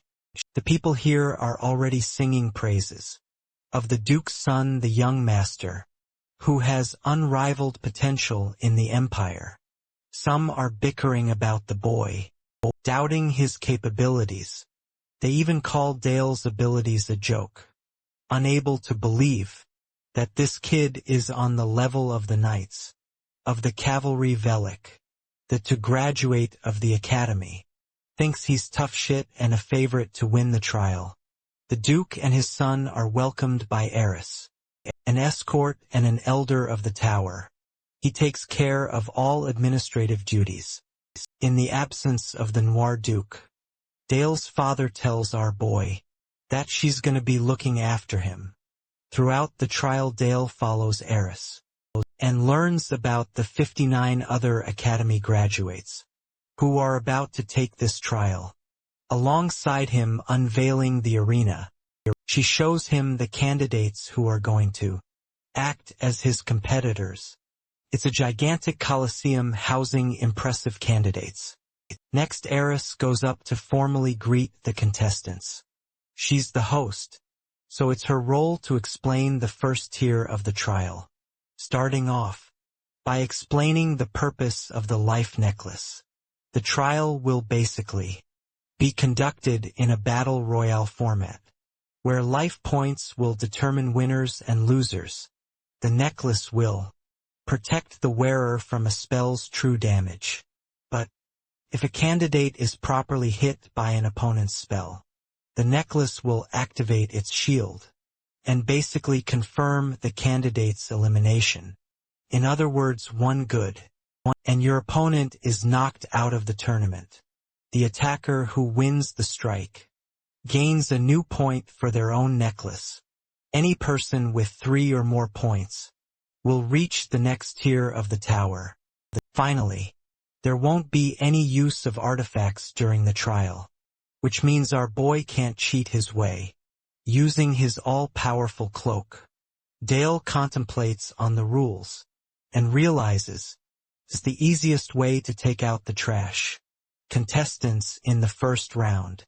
His eyes drift to his side, where a bunch of candidates are calling him a monster for achieving the third circle. At the mere age of 10, they've already set their sights on taking out the young master first. Some of them even mock him, wondering if they're allowed to abuse a child during the tournament. As competitors in the same tournament, they will have to eliminate him. Dale simply smiles. Bro is ready to catch all the smoke. The moment the trial begins, those closest to Dale instantly target our boy.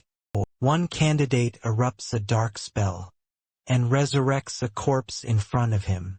The same goes for the other candidates, who are all using corpses to attack.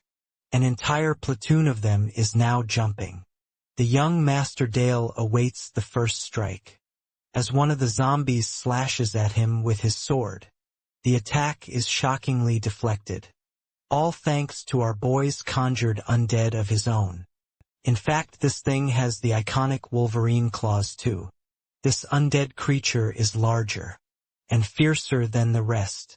Its aura emits the water attribute, freezing the surrounding monsters. It's at this moment these losers realized that they were actually dealing with a dual elemental mage. Dale's monster slashes at the frozen undead soldier.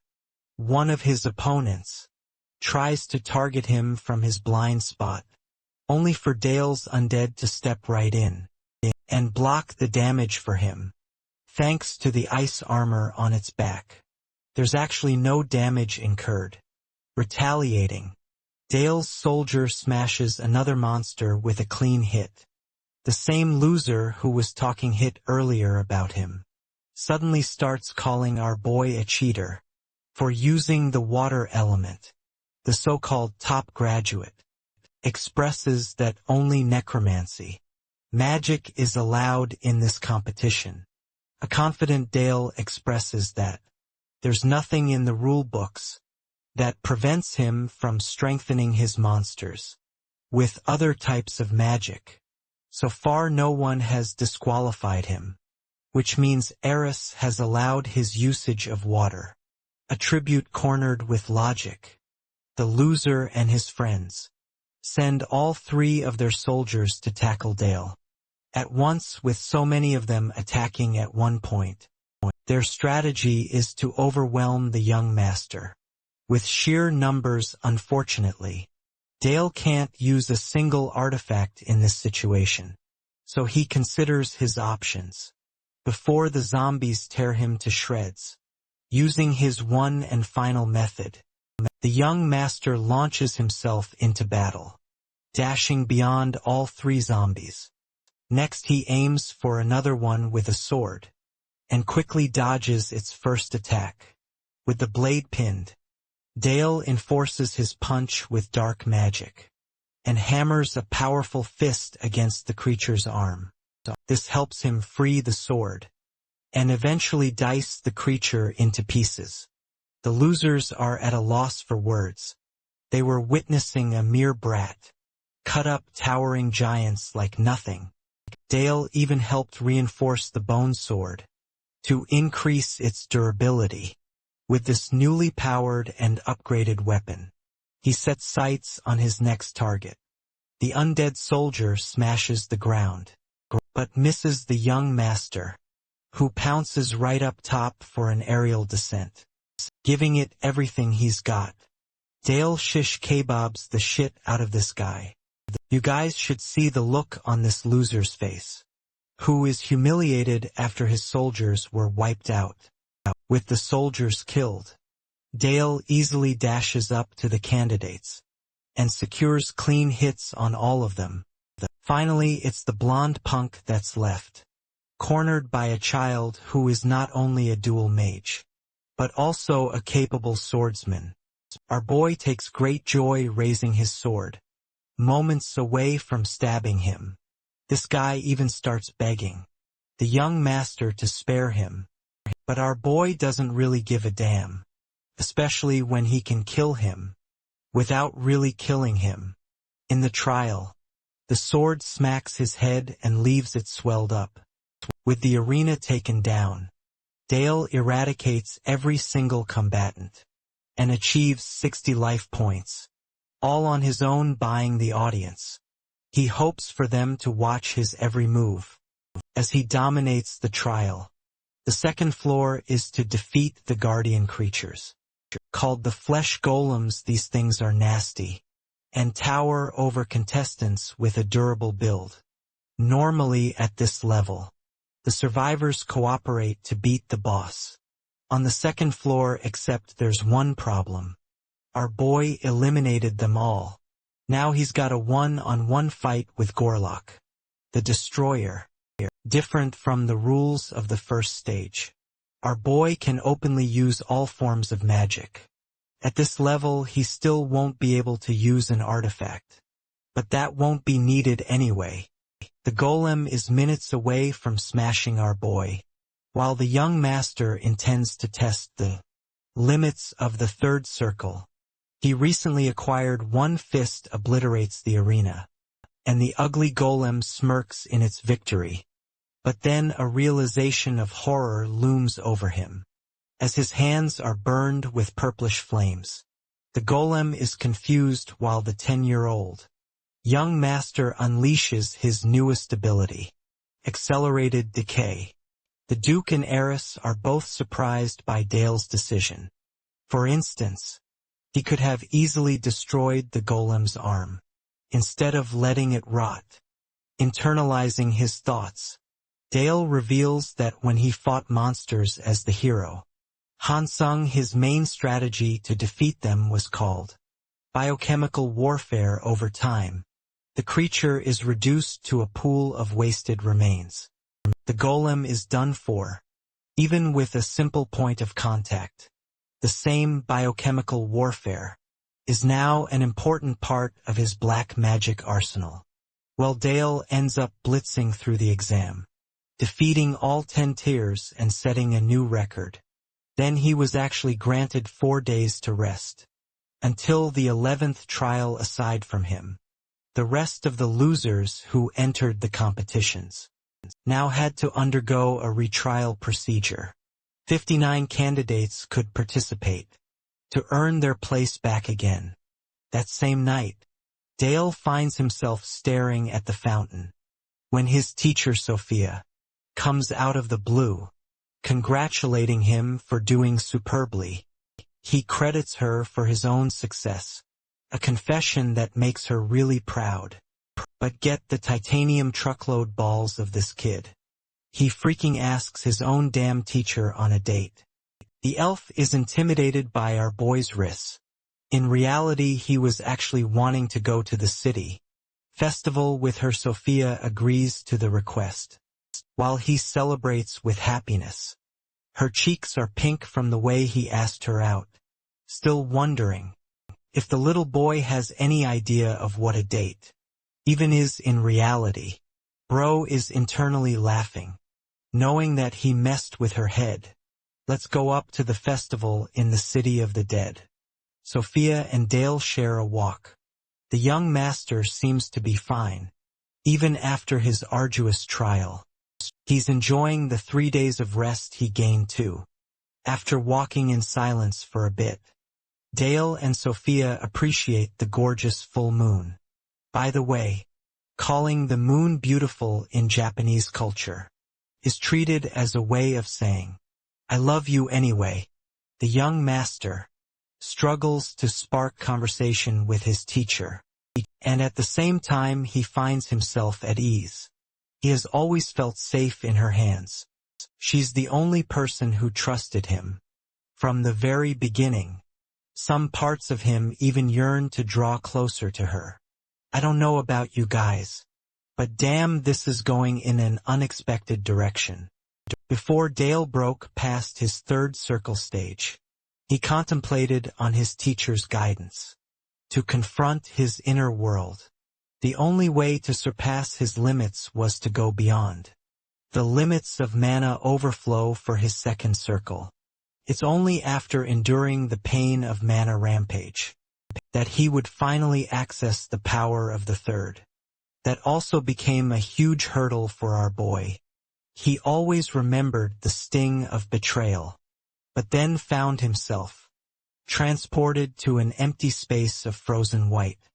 Hansung was experiencing his true inner world in meditation, a world of realization, where he needed to confront his fears. His inner world has always lacked substance, a hollow domain where no one could help him. Sophia became the first person to truly connect with him on a deeper level. Bro is straight up calling her the light of his world. 10-year-old Riz is going crazy over here. In a shocking turn of events, Dale confesses his feelings for his master. Yeah, unlike the whole shit show, with protagonist taking a gazillion years to confess their feelings, this kid did it in a single chapter. Cephia is seriously frightened by the implication of his words. But this boy is going all the way. Bro is repeating his words, emphasizing that he likes her truly in some way. The elf takes it as an act of endearment and embraces him. It's a love of a student for his teacher, so she returns his feelings the same. It's funny because inside his head, our boy is actually loving the cheat codes of his second life. As more days passed, the rest period subsided. Dale arrived on the 11th trial huffing and puffing. The fucking hilarious part is that this man actually meant it when he said he loves her, like in an actual romantic way. Pisses him off that she took it as a childish confession. Dale confronts the trial and leaves his love life for later. He's in a one-on-one matchup. This time, the young master's opponent is a third circle mage, Albert Rosenheim, and he isn't planning on pulling any breaks. For a kid, the best part about this stage is that it allows the use of artifacts, even mage strategies. The necklace won't be guaranteeing anyone's safety this time either. With all restrictions gone, our boy is planning to curb stomp any person who stands before him. The duel begins, and the moment it does, Albert détonate à point blanc explosion. he reminds the young master that he isn't an amateur, like all the others he faced. His next attack is called the Dark Arrow, which actually reminds me of Gilgamesh's Gate of Babylon. From the Fate franchise, our boy is unscathed. By the way, all thanks to his fancy cloak. But the arrows might pose a real problem. Albert drops those arrows like explosive scatter bombs, eviscerating the arena. Meanwhile, Dale leaps away to dodge all of them, gaining enough distance to prevent damage. The thing is, this guy genuinely made a clear violation of the rules when he launched his first attack, the second the duel started. But the fact that neither Eris nor any other judge intervened suggests that they're actually interested in finding out the young master's strength. That's part of the reason why he hates the shit out of these mages. Albert enjoys taking control and acts like Temuzhuang Jinwu, summoning his undead creations. Bro is out here delivering an edgy monologue, acting like he summoned Barrow or something. Even Dale is cringing at the mere announcement. At the same time, this guy isn't a joke. His soldiers are faster too, cornering Dale with their attacks, posing as an edgy third-rate corny-ass anime villain. Albert enjoys forcing Dale to dodge constantly, without being able to retaliate. However, our boy actually uses some of his spells at the right moment, knocking down all three soldiers at once. The unimpressed Albert mocks the kid for being trash. He had already laid a secret trap inside his zombies, a spell known as the Death Explosion. Same soldiers combusted in a purple force, knocking the young master flying. This grown-ass man is announcing his cringe-worthy victory over a 10-year-old child. His expectations are humbled when he notices that Dale has completely disappeared. Only his voice can be heard, a voice that dubs him pathetic for cheating against a child. Helpless, he searches around to find him. Dale escapes into the shadows, reappearing from behind, commenting on Albert's confused state. He even praises the third circle mage for his hidden sneak attack, one that Dale escaped using his wraith transformation. Our boy confidently declares that such a sneaky tactic won't be enough to beat him. As for Albert, he's already ensnared in shadow vines, ready to feast on his flesh. They're begging for Dale's permission to devour him, while the young master watches with a smile on his face. The entity of the darkness manifests with enormous, gaping teeth after gaining permission to eat. Spectators watching are struck horrified, as the creature tangles Albert with its vines, before gangbanging his body, begging to be spared. Albert is granted release upon his defeat. With him sent to sleep, Dale is officially declared the winner of the duel. He exits the arena curiously awaiting his next opponent. His competitors are so damn terrified that they surrender immediately. From round 3 and beyond, Dale earned free victories, without having to fight at all. All of them withdrew from their matches, except one last fight during the trial. The young master honed his excellence over the 3 magic circles. By the time he reached tier 20, he met an impressive opponent. At last, meet the most aura-inducing undead on the planet. The Headless Knight. This creature is actually a creation of one of the elders of the tower. It's a powerful creature, unlike anything our boy has faced before. In fact, he's being hailed as an opponent not even the young master can defeat. Dale loves surprises and plot twists, so he's waiting to see what would happen. His command over the dark, his dominating darkness control intimidates everyone. The same Headless Knight that attempted to challenge him. It is now kneeling to serve its new master. Bro folded without even any pressure. The young master watched the knight, plagued in his inner world. A sword twists in his chest, as the knight instantly ends its own life. The fight is over. The knight, literally, couldn't withstand betraying its previous master, so it ended its own life. Dale is taking so much enjoyment in the present scene that he completely forgot about the reactions of those around him. These people were left speechless. They had never seen a creature of the dark behave in such a manner. This was a direct confirmation that the 10-year-old had strength comparable to an elder of the tower. Dale walks with pride, having proven himself in the eyes of others. While he's heading back, the rest of the people wonder about his next move. If he goes back from here, that means he won't be able to ascend further. But the young master actually doesn't want to pursue the end of the trial at all. He already achieved his purpose, and if he went beyond this level, he would threaten his life against terrifying monsters. The trial thus concluded eventually upon his exit. Duke Saxon and his son walked with the people, showing supreme respect. The mages treated the boy like an equal, and thanks to his dominating results, Dale's existence began to unite the territories in the north. In other parts of the dukedom, a knight is currently slaughtering monsters. The cavalry is fighting its hardest. The young master right after completing the tower trial.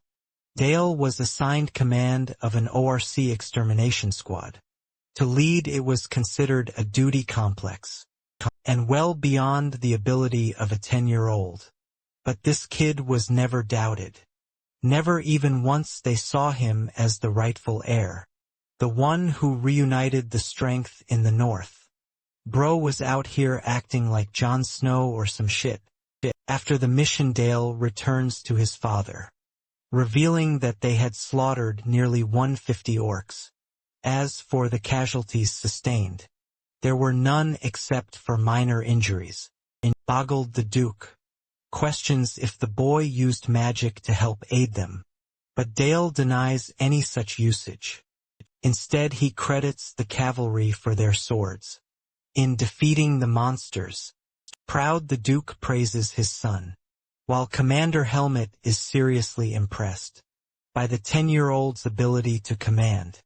groups of his own in reality. Helmet is the one who actually educated the boy on military, strategy and swordsmanship. So the young master was really learning from the best of the best here.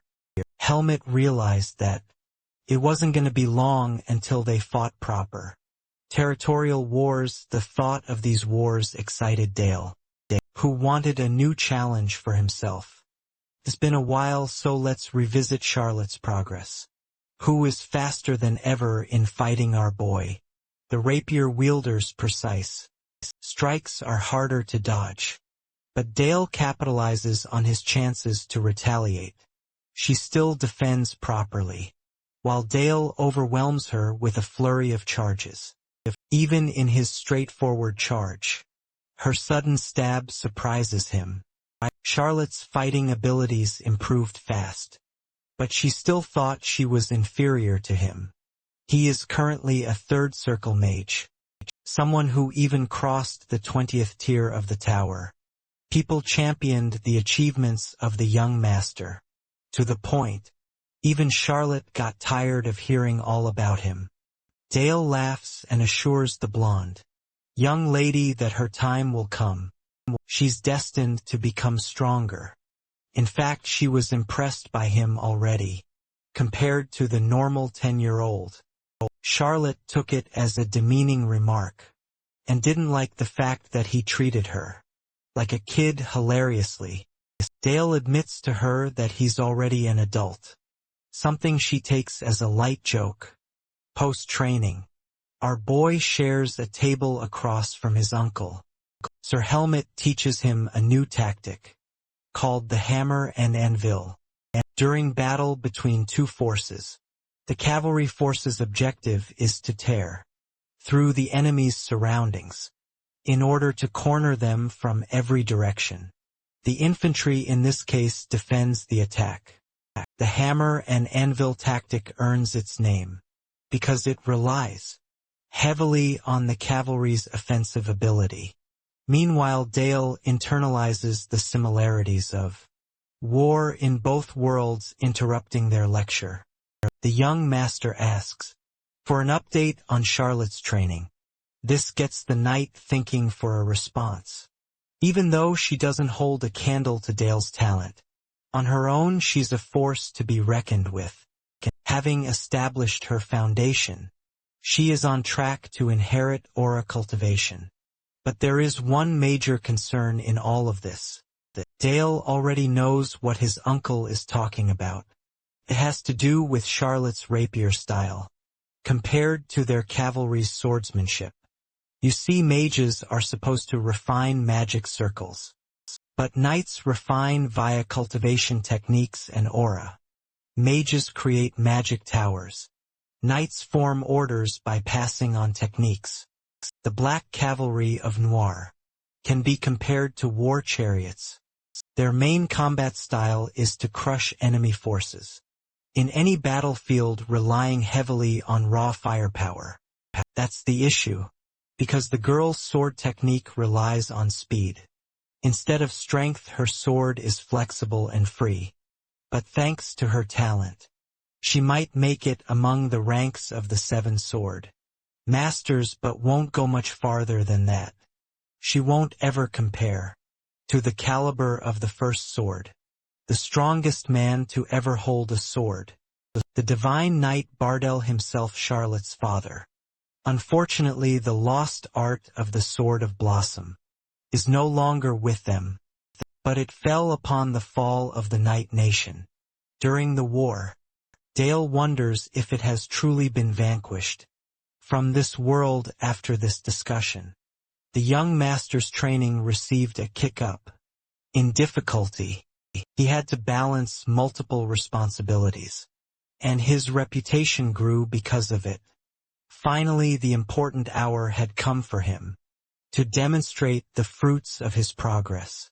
One day the Duke learns about an invitation for a territorial war by Baron Parker. The noble wants to challenge part of Duke Noir's mines. Dale knows that the borders of this world were practically ambiguous. unlike the modern world we're used to. At the same time, the fact that a low-tier noble decided to challenge a high-ranking one seemed crazy to him, but there's a secret to that too. Count Brandenburg has actually sided with Baron Parker's claim. He even sent a letter insultingly, stating that he would help the Duke if they surrendered some of the profits of the mine.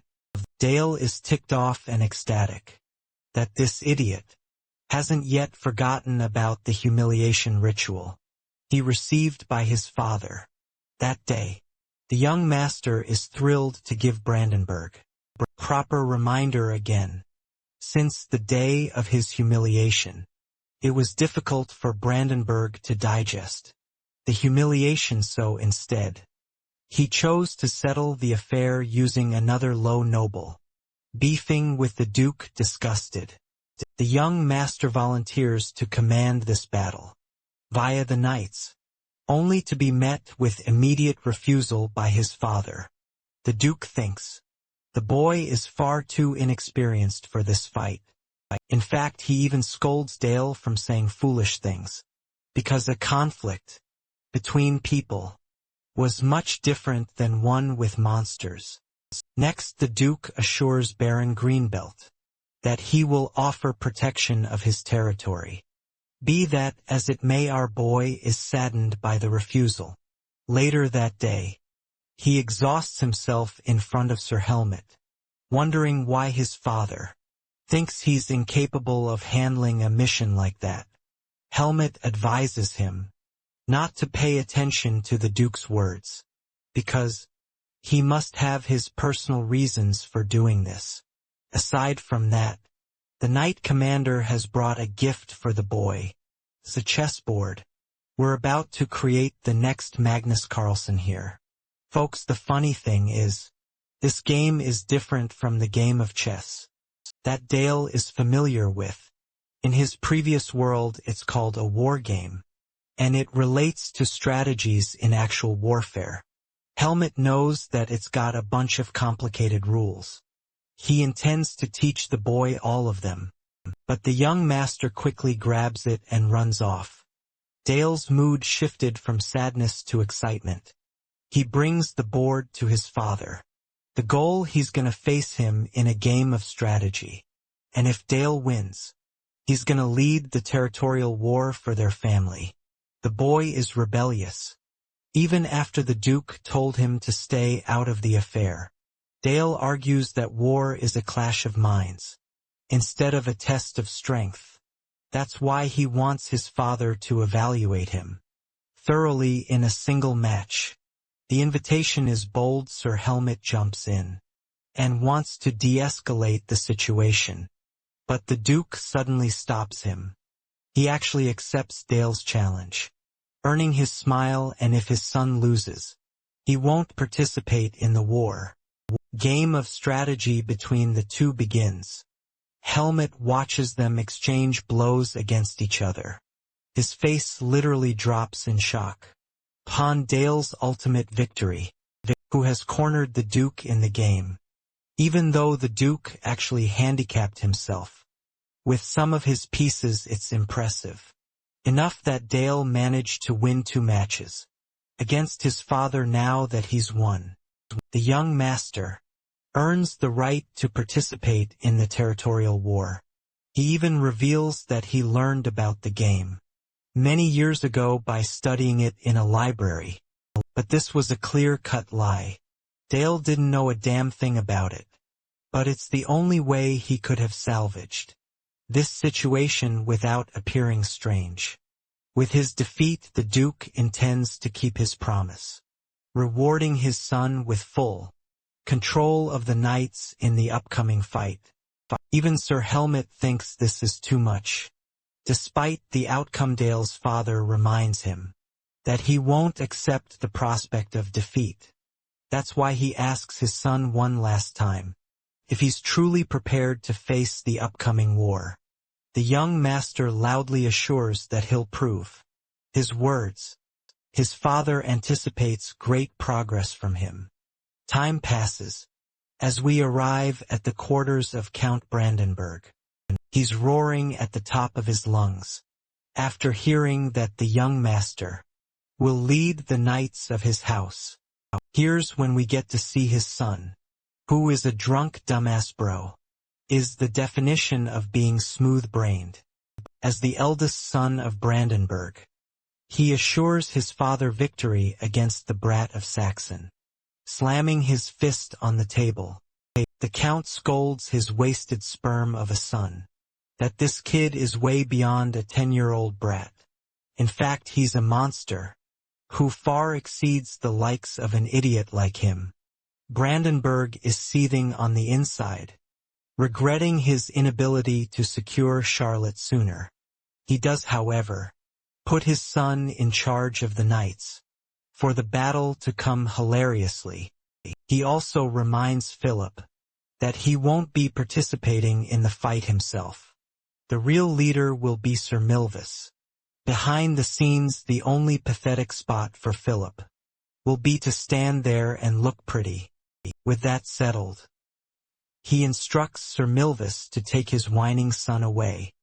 Brandenburg really wanted to participate in this battle on his own, but he couldn't allow the world to see him demolishing a child on the battlefield.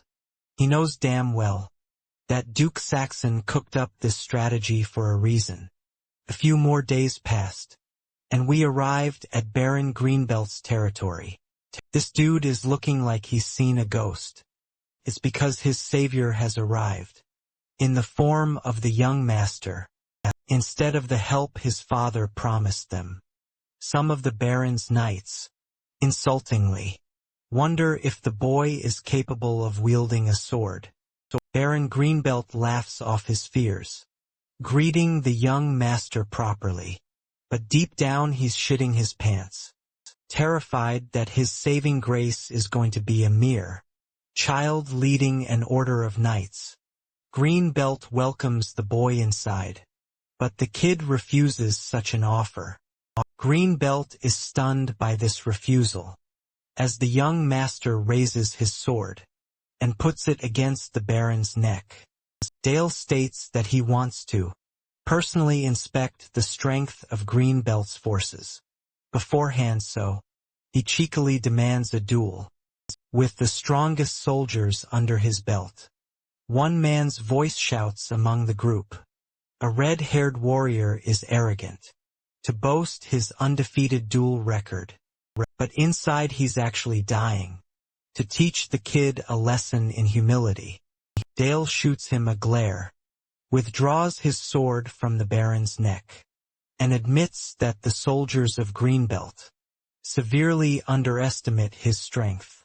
Young master understands that they're reacting this way because an important fight has been handed to a little child plunging his sword. Dale openly accuses the soldiers of being weak, just like they have their own suspicions.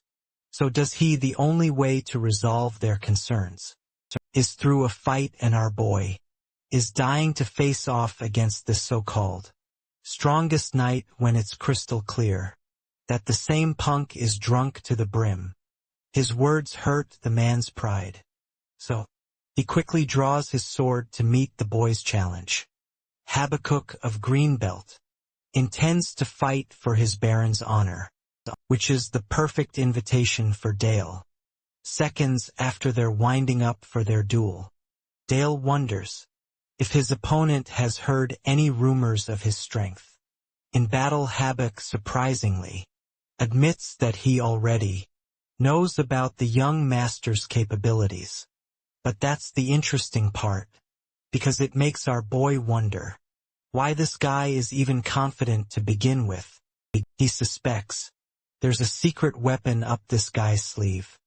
Habakkuk launches at the speed of light, matching Dale's sword to his surprise. He is blocked by a shadowy defense.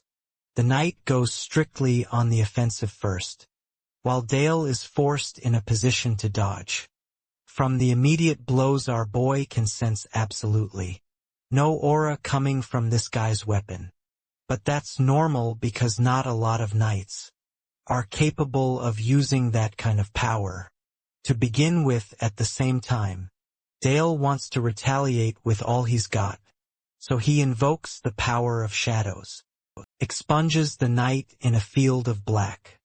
Havoc is surprised, but his fast reflexes allow him to slash the vines. He's in a position where he can't focus on Dale, because of his artifact's abilities. The young master continues his assault, with more dark magic spells. The disappointing thing is that this guy's abilities are actually mediocre so far, but then something crazy happens. Havoc fucking faints. Bro is literally on the ground. Exhausted Dale is the one who is terrified right now, unable to believe that the strongest knight is so damn weak. Aaron Greenbelt shouts at our boy for eliminating an elite level knight right before the start of the battle. But this very remark pisses our boy to hell. Dale questions if this clown has any idea of how terrible his current position even is. At their current level, they can't even operate well in the upcoming fight. He wonders if Greenbelt is gonna sit on his ass, doing nothing for it. The young master can't even stomach that. An elite knight can be so weak. Even remarking how the House of Saxon vows to protect others. But that doesn't mean for them to neglect their own responsibilities. This revelation, he declares, that the knights of his family will be replacing Greenbelt's forces. He's got a choice to make now.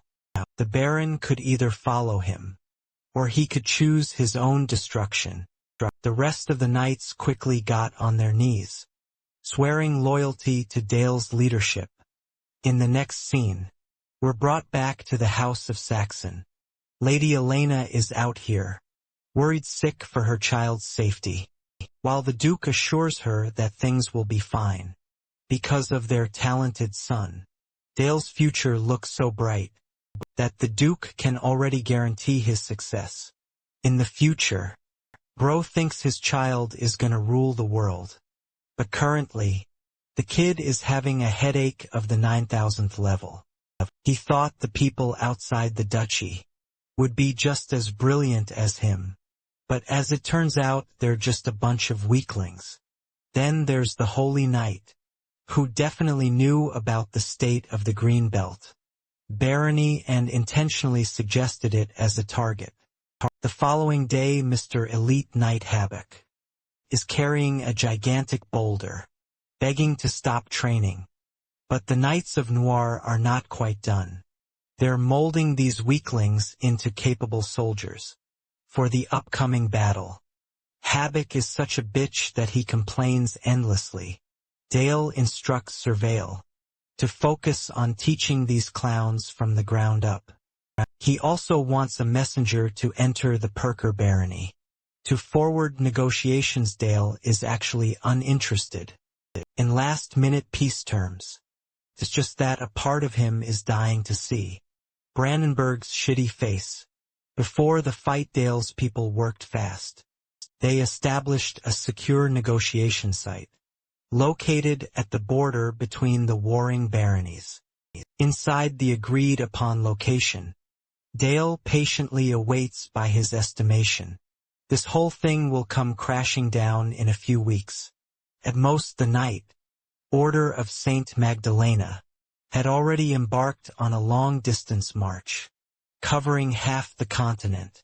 Given how poor their supply situation is, they're highly likely to launch a preemptive strike, in hopes of ending the feud immediately. Aaron Parker might be a slimy son of a gun, but his knightly forces are not to be underestimated. Finally, Lord Philip, eldest son of Count Brandenburg, and commander of the opposing army, had come to discuss terms on neutral grounds. Dale expected that he would have to speak with these people. He already clocked Philip as a hollow figurehead. They wrapped him up in fancy armory, but he's of no importance in reality. The man standing behind him Sir Milvas is the real deal, the actual commander of this battle. Even so, Dale opened the conversation with tact and respect. But Philip did not reciprocate. He scoffed and took this invitation to negotiate. As a sign of weakness on the kid's side, Philip mocked that. The little brat must have pissed himself.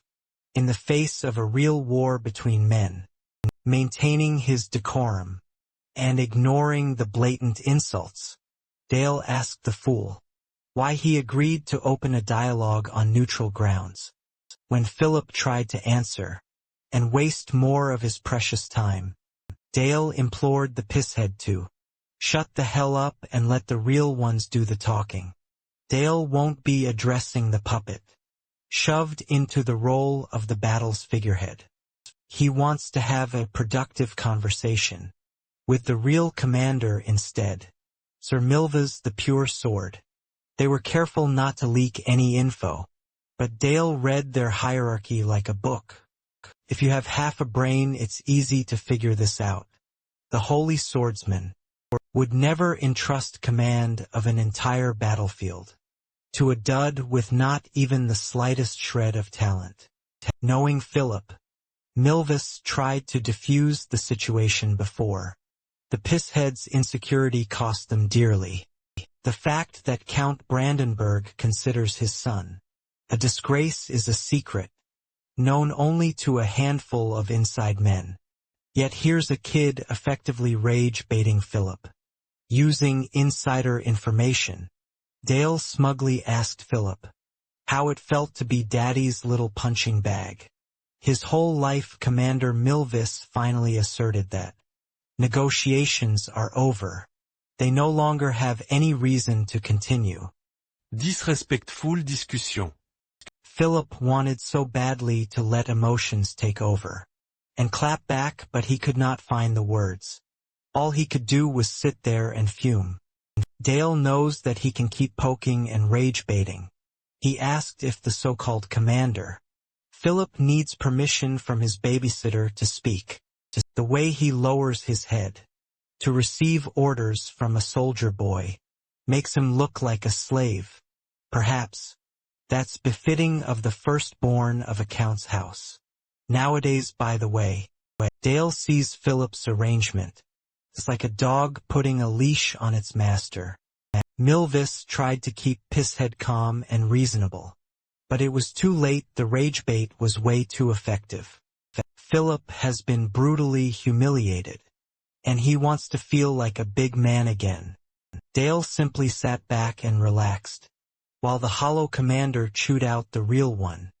When the situation asks for it, he would chime in, calling Philip the holy swordsman's puppet. To make Philip angrier, Dale pointed out that, instead of being Daddy's little puppet, it seems like Sir Milvas is the one holding the strings. Dale's whole rage bait tactic was evidently effective. In just a few words, he disrupted the enemy's command. He never intended to negotiate with these people. To begin with, he turned to trusty Sir Bailey to clear out and step outside for a moment, without anyone else on his side. He asked Philip to speak with him privately, without any external interruption. A conversation between two highest-ranking commanders, who truly bear the responsibility for this battle. Philip clicked his tongue, but he didn't want to be seen as a puppet. He agreed to a private discussion, and implored Sir Milvas to get the hell out of the room. At once Milvas tried to appeal to his sensibilities, but the pride of a spoiled brat is a tough thing to go against. Philip believes that handling the mouthy brat from House Saxon is his responsibility. Sir Milvas could see that Dale had completely taken over, but he could do nothing about it. With just the two commanders present, Dale assumed a more respectful tone. As he brought up terms and conditions once more, he implied that he has something of value that can persuade Philip to back off. Dale laid out that If the Knight Order of Saint Magdalena withdraws from battle immediately, House Saxon will provide all supplies necessary for the return journey. Anyone with half a brain could see how disrespectful that term is. Dale blurted it out with a smile on his face. He even apologized if his earlier words were offensive. If Philip refuses to pass down the mandate to withdraw, his entire army will be annihilated, and hundreds of knights will be taken prisoner. Moreover, Dale will smear the holy swordsman's reputation in dirt. His name will be dragged through filth. This is the son's final chance to save his father, and to maintain a shred of dignity. Philip laughed at Dale's absurd threats. He insisted that Sir Milvis was right all along. This negotiation is intended to make a mockery of him. From the start throughout the whole exchange, the 10-year-old boy maintained perfect control. What a shame. This was Philip's last chance to at least keep his fake tough guy reputation when the battle is inevitably lost. Dale reminded Pisshead of who will bear the blame. It certainly won't be Sir Milvis. The commander, the man who will have to bite the bullet, will be the incompetent, utterly useless firstborn of the Count. Despite all the warnings, Philip refused to believe that he'd lose. He thinks the little brat won't be smirking for too long. Soon he will score the dub, and he'll prove himself before everyone present.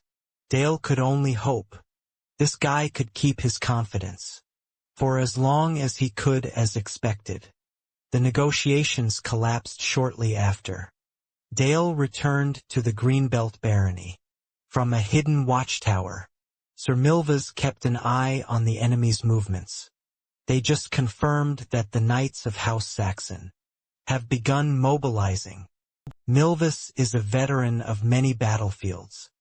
He could sense that the young master of House Saxon was a different beast. Those eyes and that composure are not those of a beginner. It's tough to admit it, but that 10-year-old kid is not an opponent they should underestimate. On the bright side, this is the perfect opportunity to call an enemy that will become even more formidable as time goes on. Sir Milvis feels a strong drive to nip the problem in the bud. Today they will teach that loud-mouthed brat the meaning of silence clad in his new armor. Lord Dale received reports that the enemy's main forces had begun moving. Sitting in his armored steed, the boy raised his blade and faced his men, addressing the swords of House Saxon. The time to spill their enemy's blood has come today. Led by their 10-year-old commander, the Black Cavalry roared. The trumpet of war roared, and the Black Cavalry made their spirited advance. They crossed swords with the opposing army, and Sir Milvis joined the front lines with his jousting spear. The advance of the 1st Cavalry Battalion is often the most intense. Both sides will undoubtedly sustain some damage. For the opposing side, the key to this battle is stopping the Nightcrow Knight Order of House Saxon. Their firepower is hard to gauge right from the get-go. To prevent any unforeseen accidents, Milvis deliberately positioned Philip towards the center of the formation, away from the front lines. Moreover, Baron Parker's forces were stationed on the left wing as support, tying down the mediocre Green Belt Knight Order.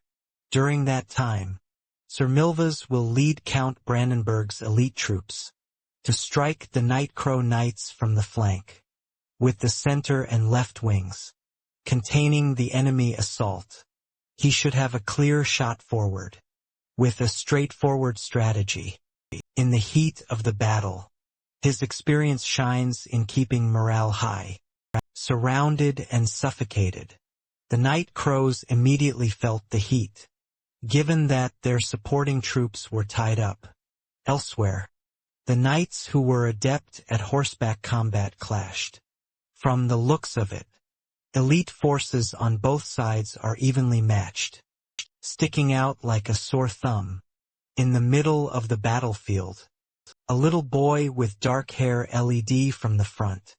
As soon as the infantrymen saw the child, they were invigorated with the feeling of safety. Young Master Dale might be small in stature, but his presence covers the entire field. When it comes to hyping up his men to stand their ground, he might be the best 10-year-old in existence for the job. For the sake of House Saxon, he served as the tip of the spear. Unwavering and sharp Sir Milvas watched the golden boy lead from the front lines, and was admittedly impressed. They showed their hand they intend to settle this, with a direct clash between the main forces. From the very start, the kid is willingly making himself a juicy bait, something that an ordinary commander would never dare to attempt. This is exactly what Milvas wanted. He doesn't need to lure the head of the monster out in the open. Beckoning the Knight Order of Saint Magdalena, he redirected his troops to the only target that matters. In the name of Count Brandenburg, they intend to slaughter that child. It won't be easy, though. The Night Crows anticipated that the enemy would try to lock in on their lord. Instead of turtling up, the entire army charged forth instead. The clash between the two Knight Orders quickly became the bloody focal point of the war. Milvas took a few soldiers with him, and detached from the main collision to assassinate Dale Saxon. His trusty 1st Cavalry Battalion is comprised of battle-tested veterans. He trusts their ability to end this battle quickly and cleanly today. They will live up to their reputation as elites, in the name of their beloved Count. For Milvas showed how lethal his spear can be, thrusting and killing his way forward. He might have been a bit too overeager. A night crow slipped past his detection, threatening him from behind. Milvas gritted his teeth and flexibly turned his blade on the lone night crow. It was a bit of a struggle, but he managed to claim the head of the assailant. At his flank, Milvas got rid of the immediate threat, but his instincts told him that something was off. Surveying the field, he confirmed that they are overwhelmingly pushing the enemy's elite forces back. The Night Crows were falling, but they were falling far too easily. After sustaining a little bit of damage, they immediately retreat and reform their formation. The Night Crows, Milvas knew, were supposed to be infamous as destroyers of battlefields, but here they are playing passively and cautiously. Something is definitely out of place. Right then and there, he received an urgent message from the left wing. Unable to handle the ongoing assault, Baron Parker's forces are being bulldozed. That's right, the left wing, that was supposed to hold the Greenbelt Knights in place without much struggle, was being mowed down. Something out of their predictions just occurred. Those Greenbelt fools were actually using aura. Given the immense damage sustained, the soldiers turned to Lord Philip for orders and requests for reinforcements. They reckoned that House Saxon's Aura Knights had mixed amongst the Greenbelt Knights to break through Baron Parker's defense. Philip was supposed to sit still and look pretty, just waiting to claim the glory. But now he's being forced to make a decision. He was reminded of the boy commander's words.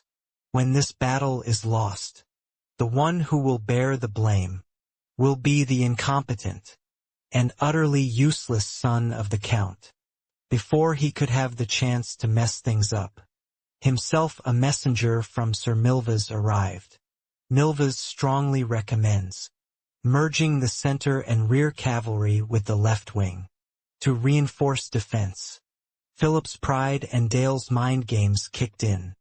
Pisshead Philip shut the messenger up. instead of following Sir Milvis's reasonable plan. He demanded a redirection of all rear cavalry to his position. He doesn't want to do this by the book. He wants to strike the right wing instead.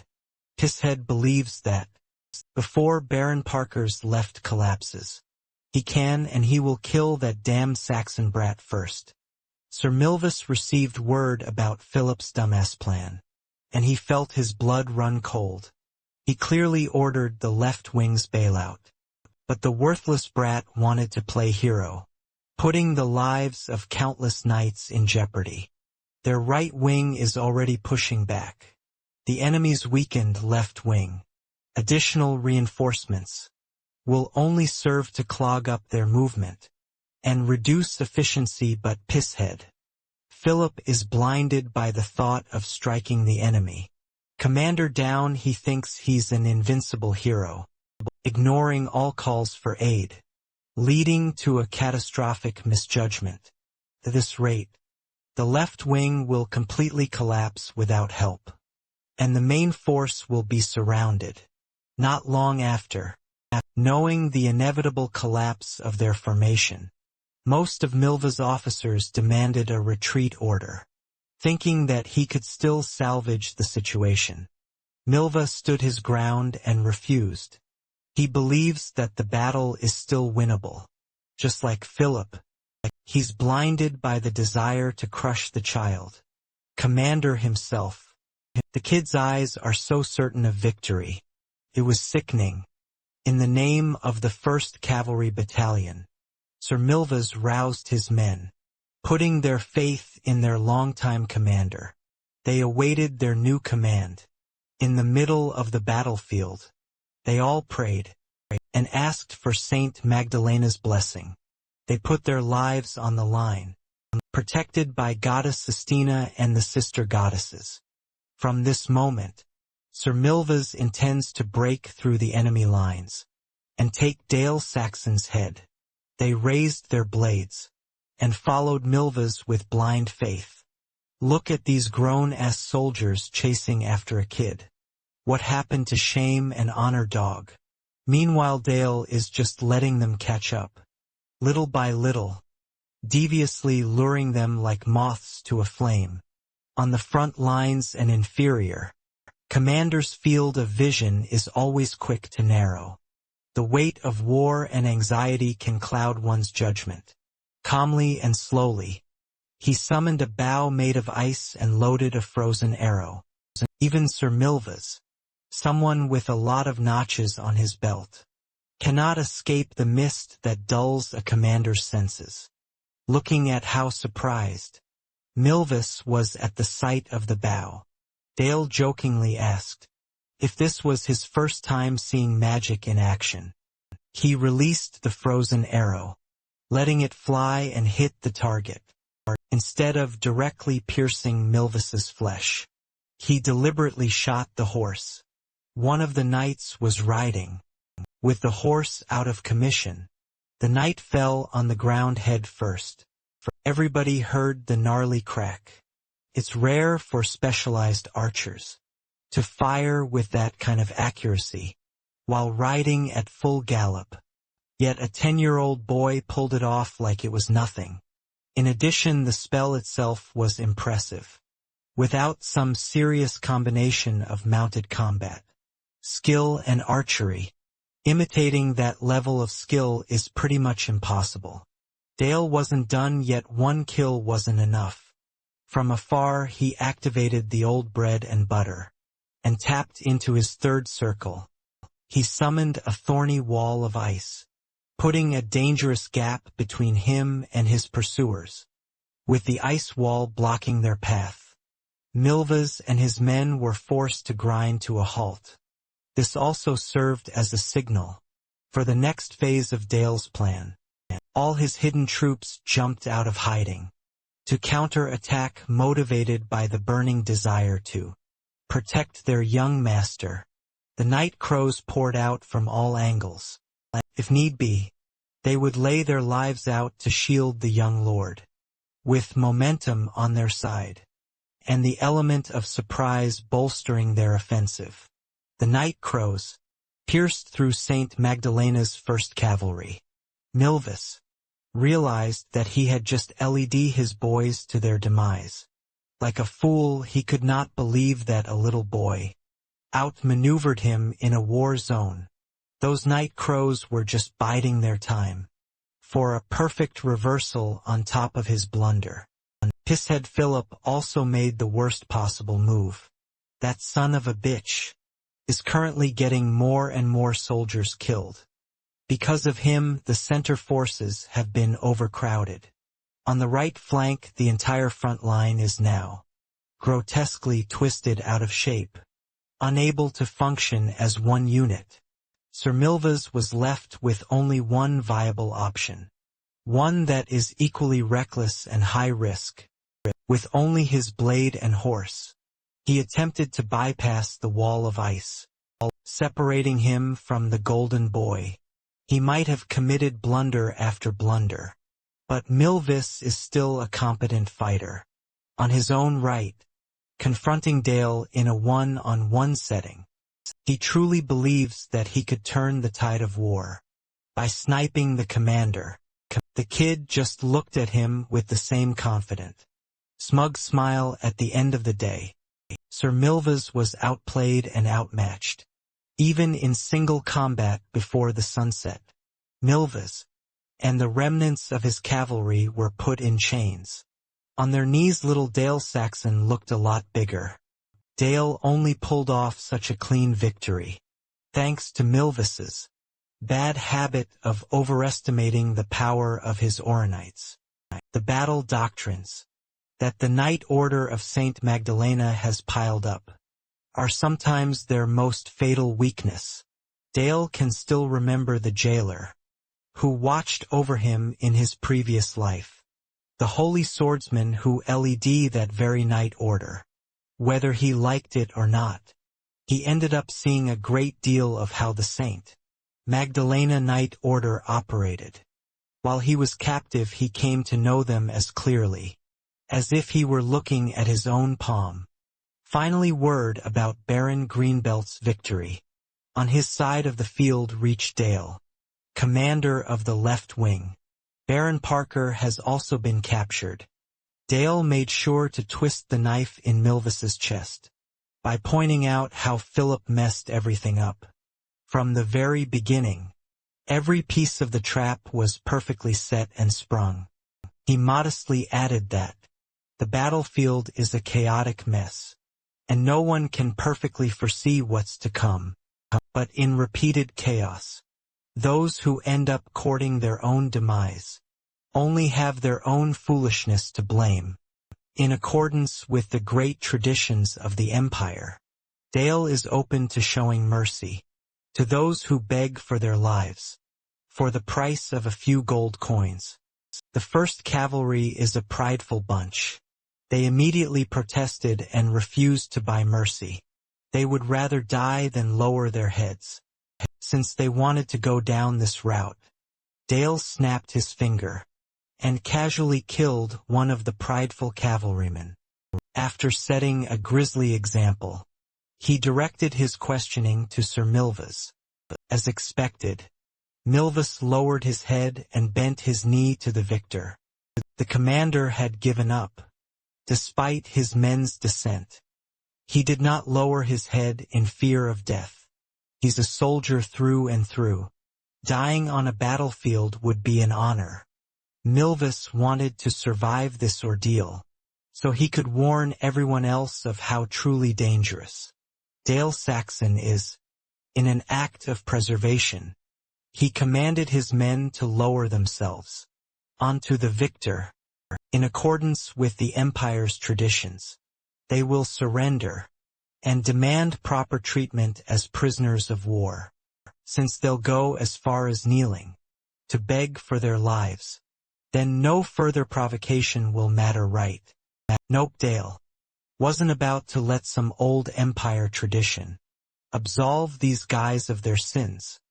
With an innocent smile on his face, he assured Milvis that not a single Saint Magdalena Knight would survive without an ounce of mercy.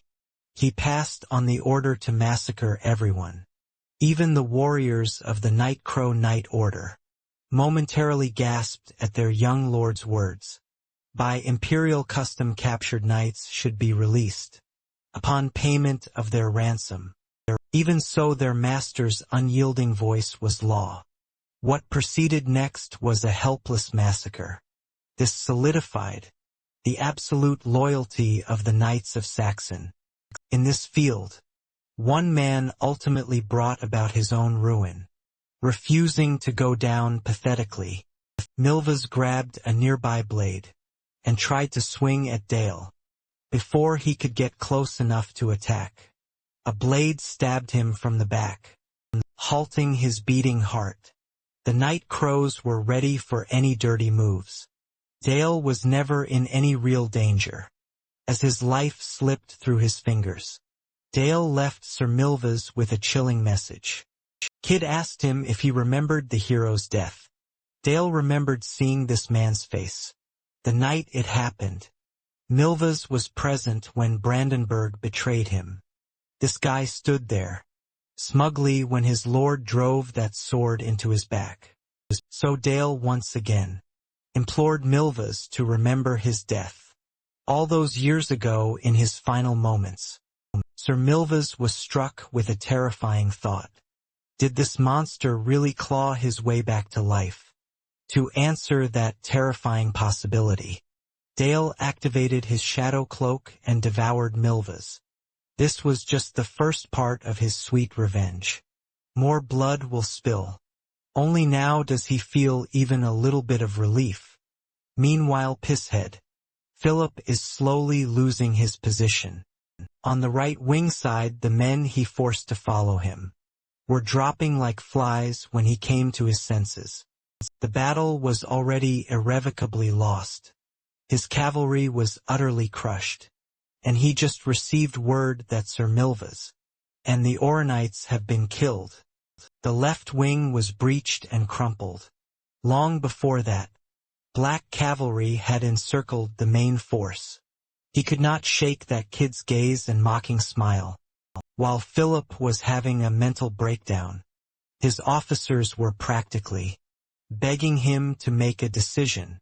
Any decision would do. Losing and dying as sitting ducks would be a great shame for any knight. Instead of desperately scrounging for an escape plan, Philip asserted that he would be fighting until the very end like a real knight of the order. His officers warned him that going down this route would only lead them to a path of certain death. With his voice shaking, he issued the order for the final charge. Pisshead Philip was so hated by his men that one of them turned their blade against the incompetent commanding officer. Had the traitor known that this was the end, he would have drunk more. He would have held someone longer.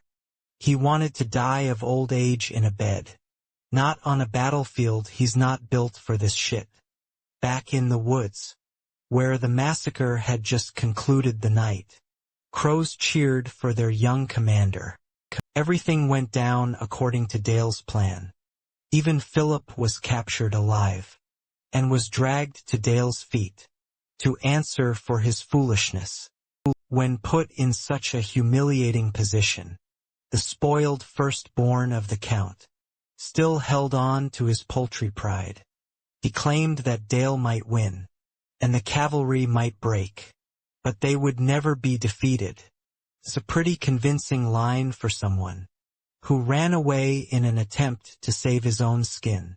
Philip deluded himself into thinking that it's his duty as commander to survive until the very end, even if that means sacrificing a few men, since the battle is already over. By his logic, there's no need to keep the commander alive anymore. Philip saw the boy draw a sword and started acting as though he was open to accepting a duel, to stake the fate of battle.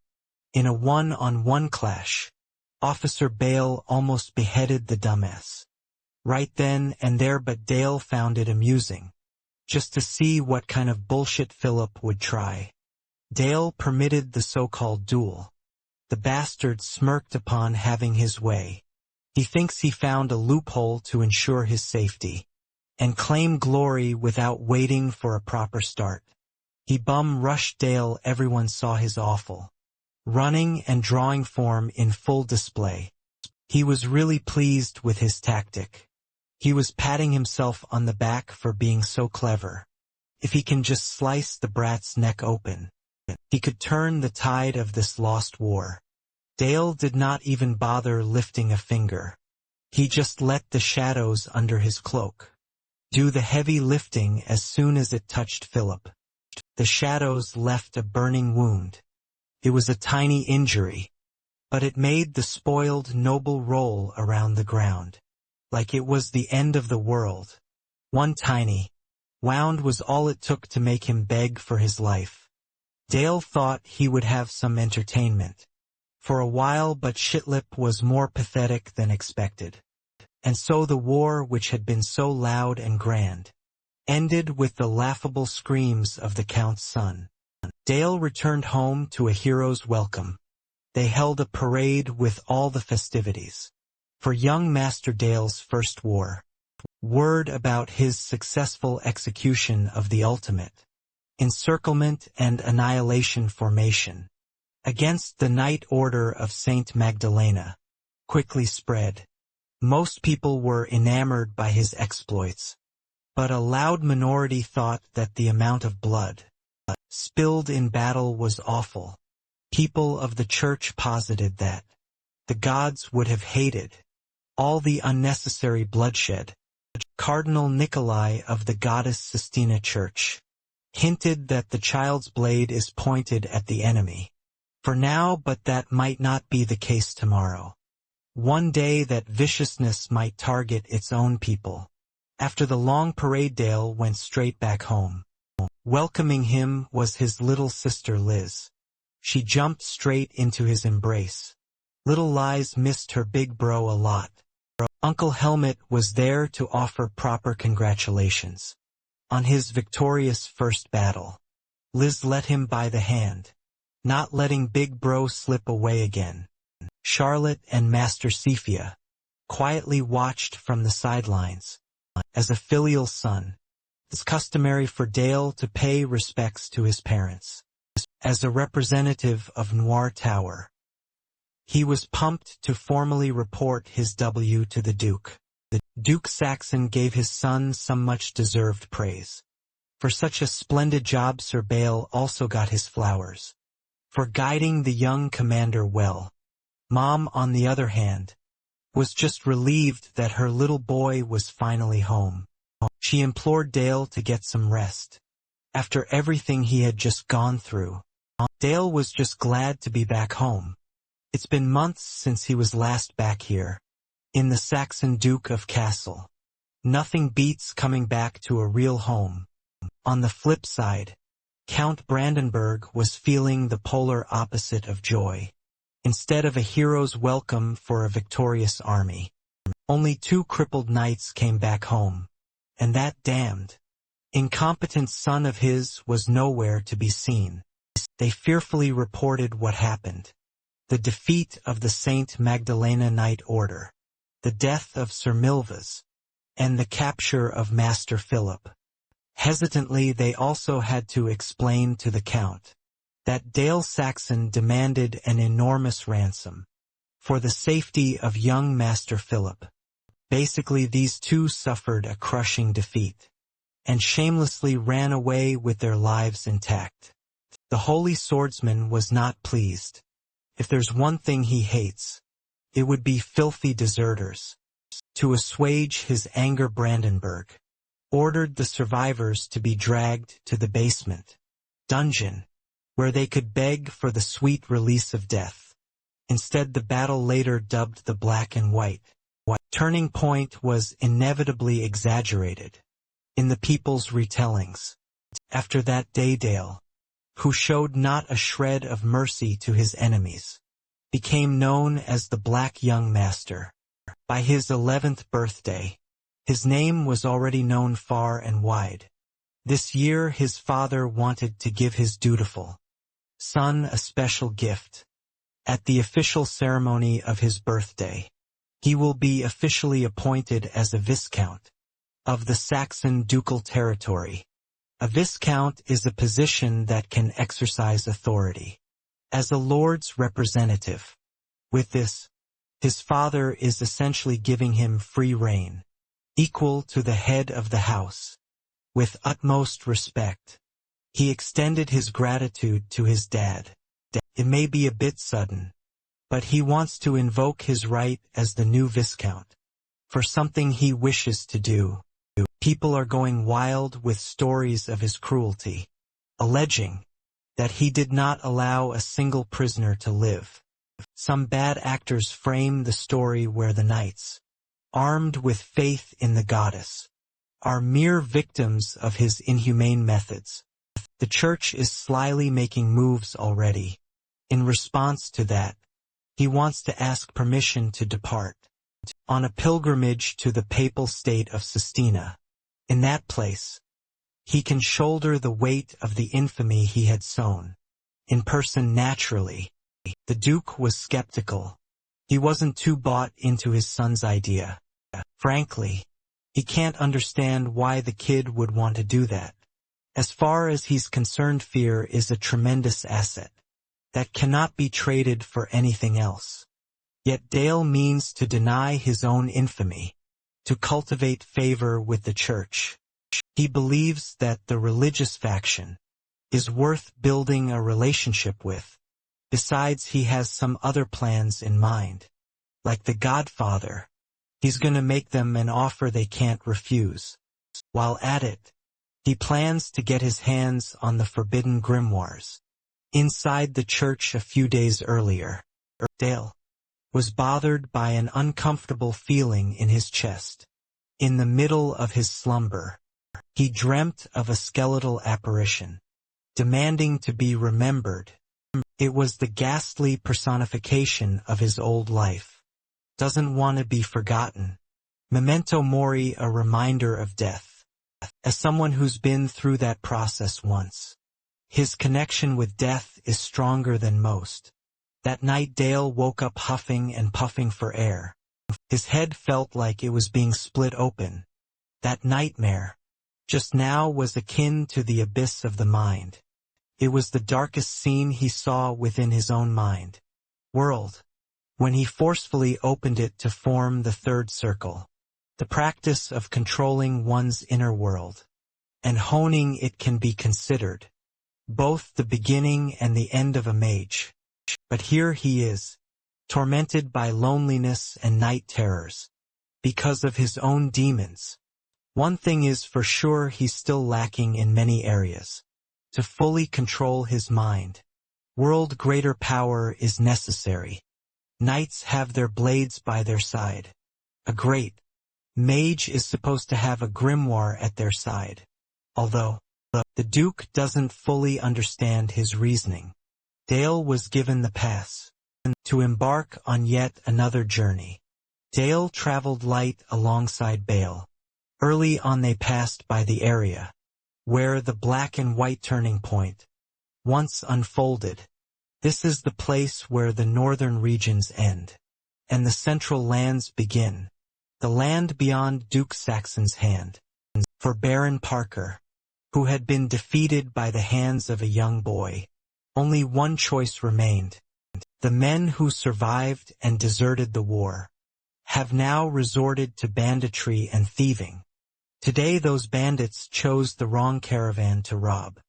At first they tried to invoke Baron Parker's name, intent on extorting some coins disguised as permission. They believe that it's common sense for strangers to pay a toll once they set foot in a noble's territory. Dale cooperated with the bandits. As it happens, he prepared a certain sum to pay the so-called toll. The bandits rejoiced. It's not every day they get such a willing target. Dale tossed a bag of loot, and the thieves quickly opened it up for inspection. Much to their surprise, the bag contained an extremely hefty amount.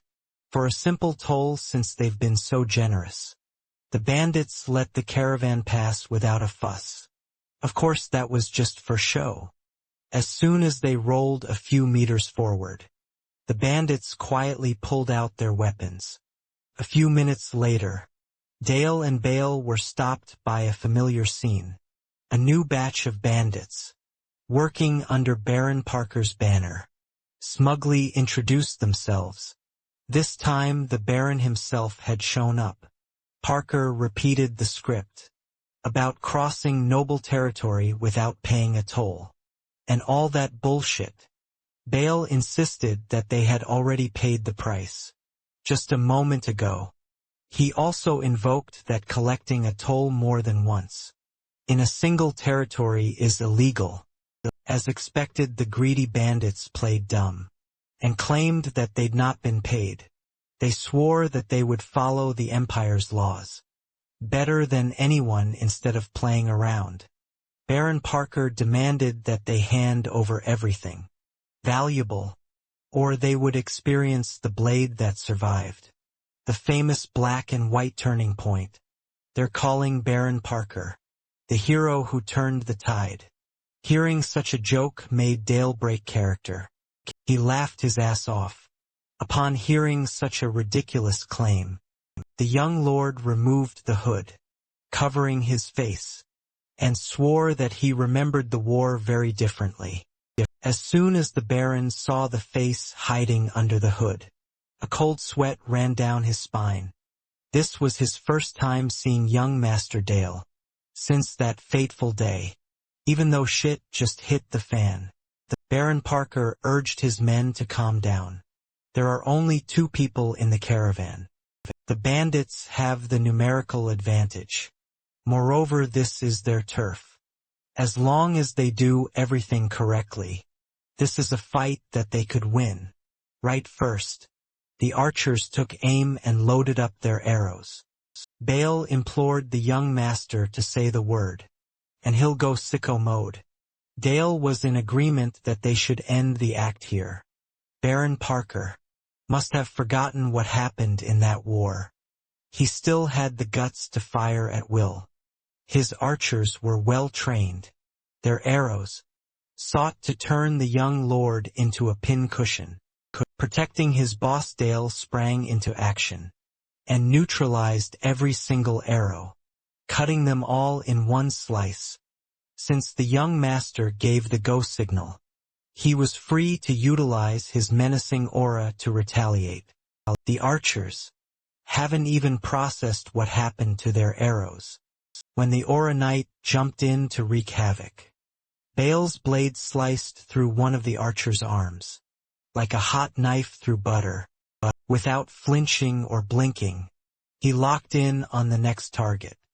After mowing down the row of archers, Bale turned his attention to the retreating sword bandits as soon as Baron Parker came into view. The disgraced noble was on the verge of soiling his pants. In terror and disbelief, ultimately, he got on his knees to beg for the young master's forgiveness. He then willingly swore lifelong loyalty, just to get out of this deadly bind. Dale hasn't even lifted a finger yet, and the pathetic noble was already pleading for mercy and invoking the name of the goddess. Frankly, the young master doesn't see any real reason to listen to all that praying. Dale passed by countless more robber nobles and bandit knights like this gang. That's the cost of traveling across the lawless central continent. Took them several weeks of changing modes of transport before reaching their destination. By boat, they finally touched down on Dale's next stop. Stretched before them was a city of prosperity and holiness, the papal state of Sestina, the city of the Holy See. It's an absurd title by all accounts. As far as Duke Saxon knows, his boy came here on a pilgrimage. But in truth, delivering judgment is a better fitting term.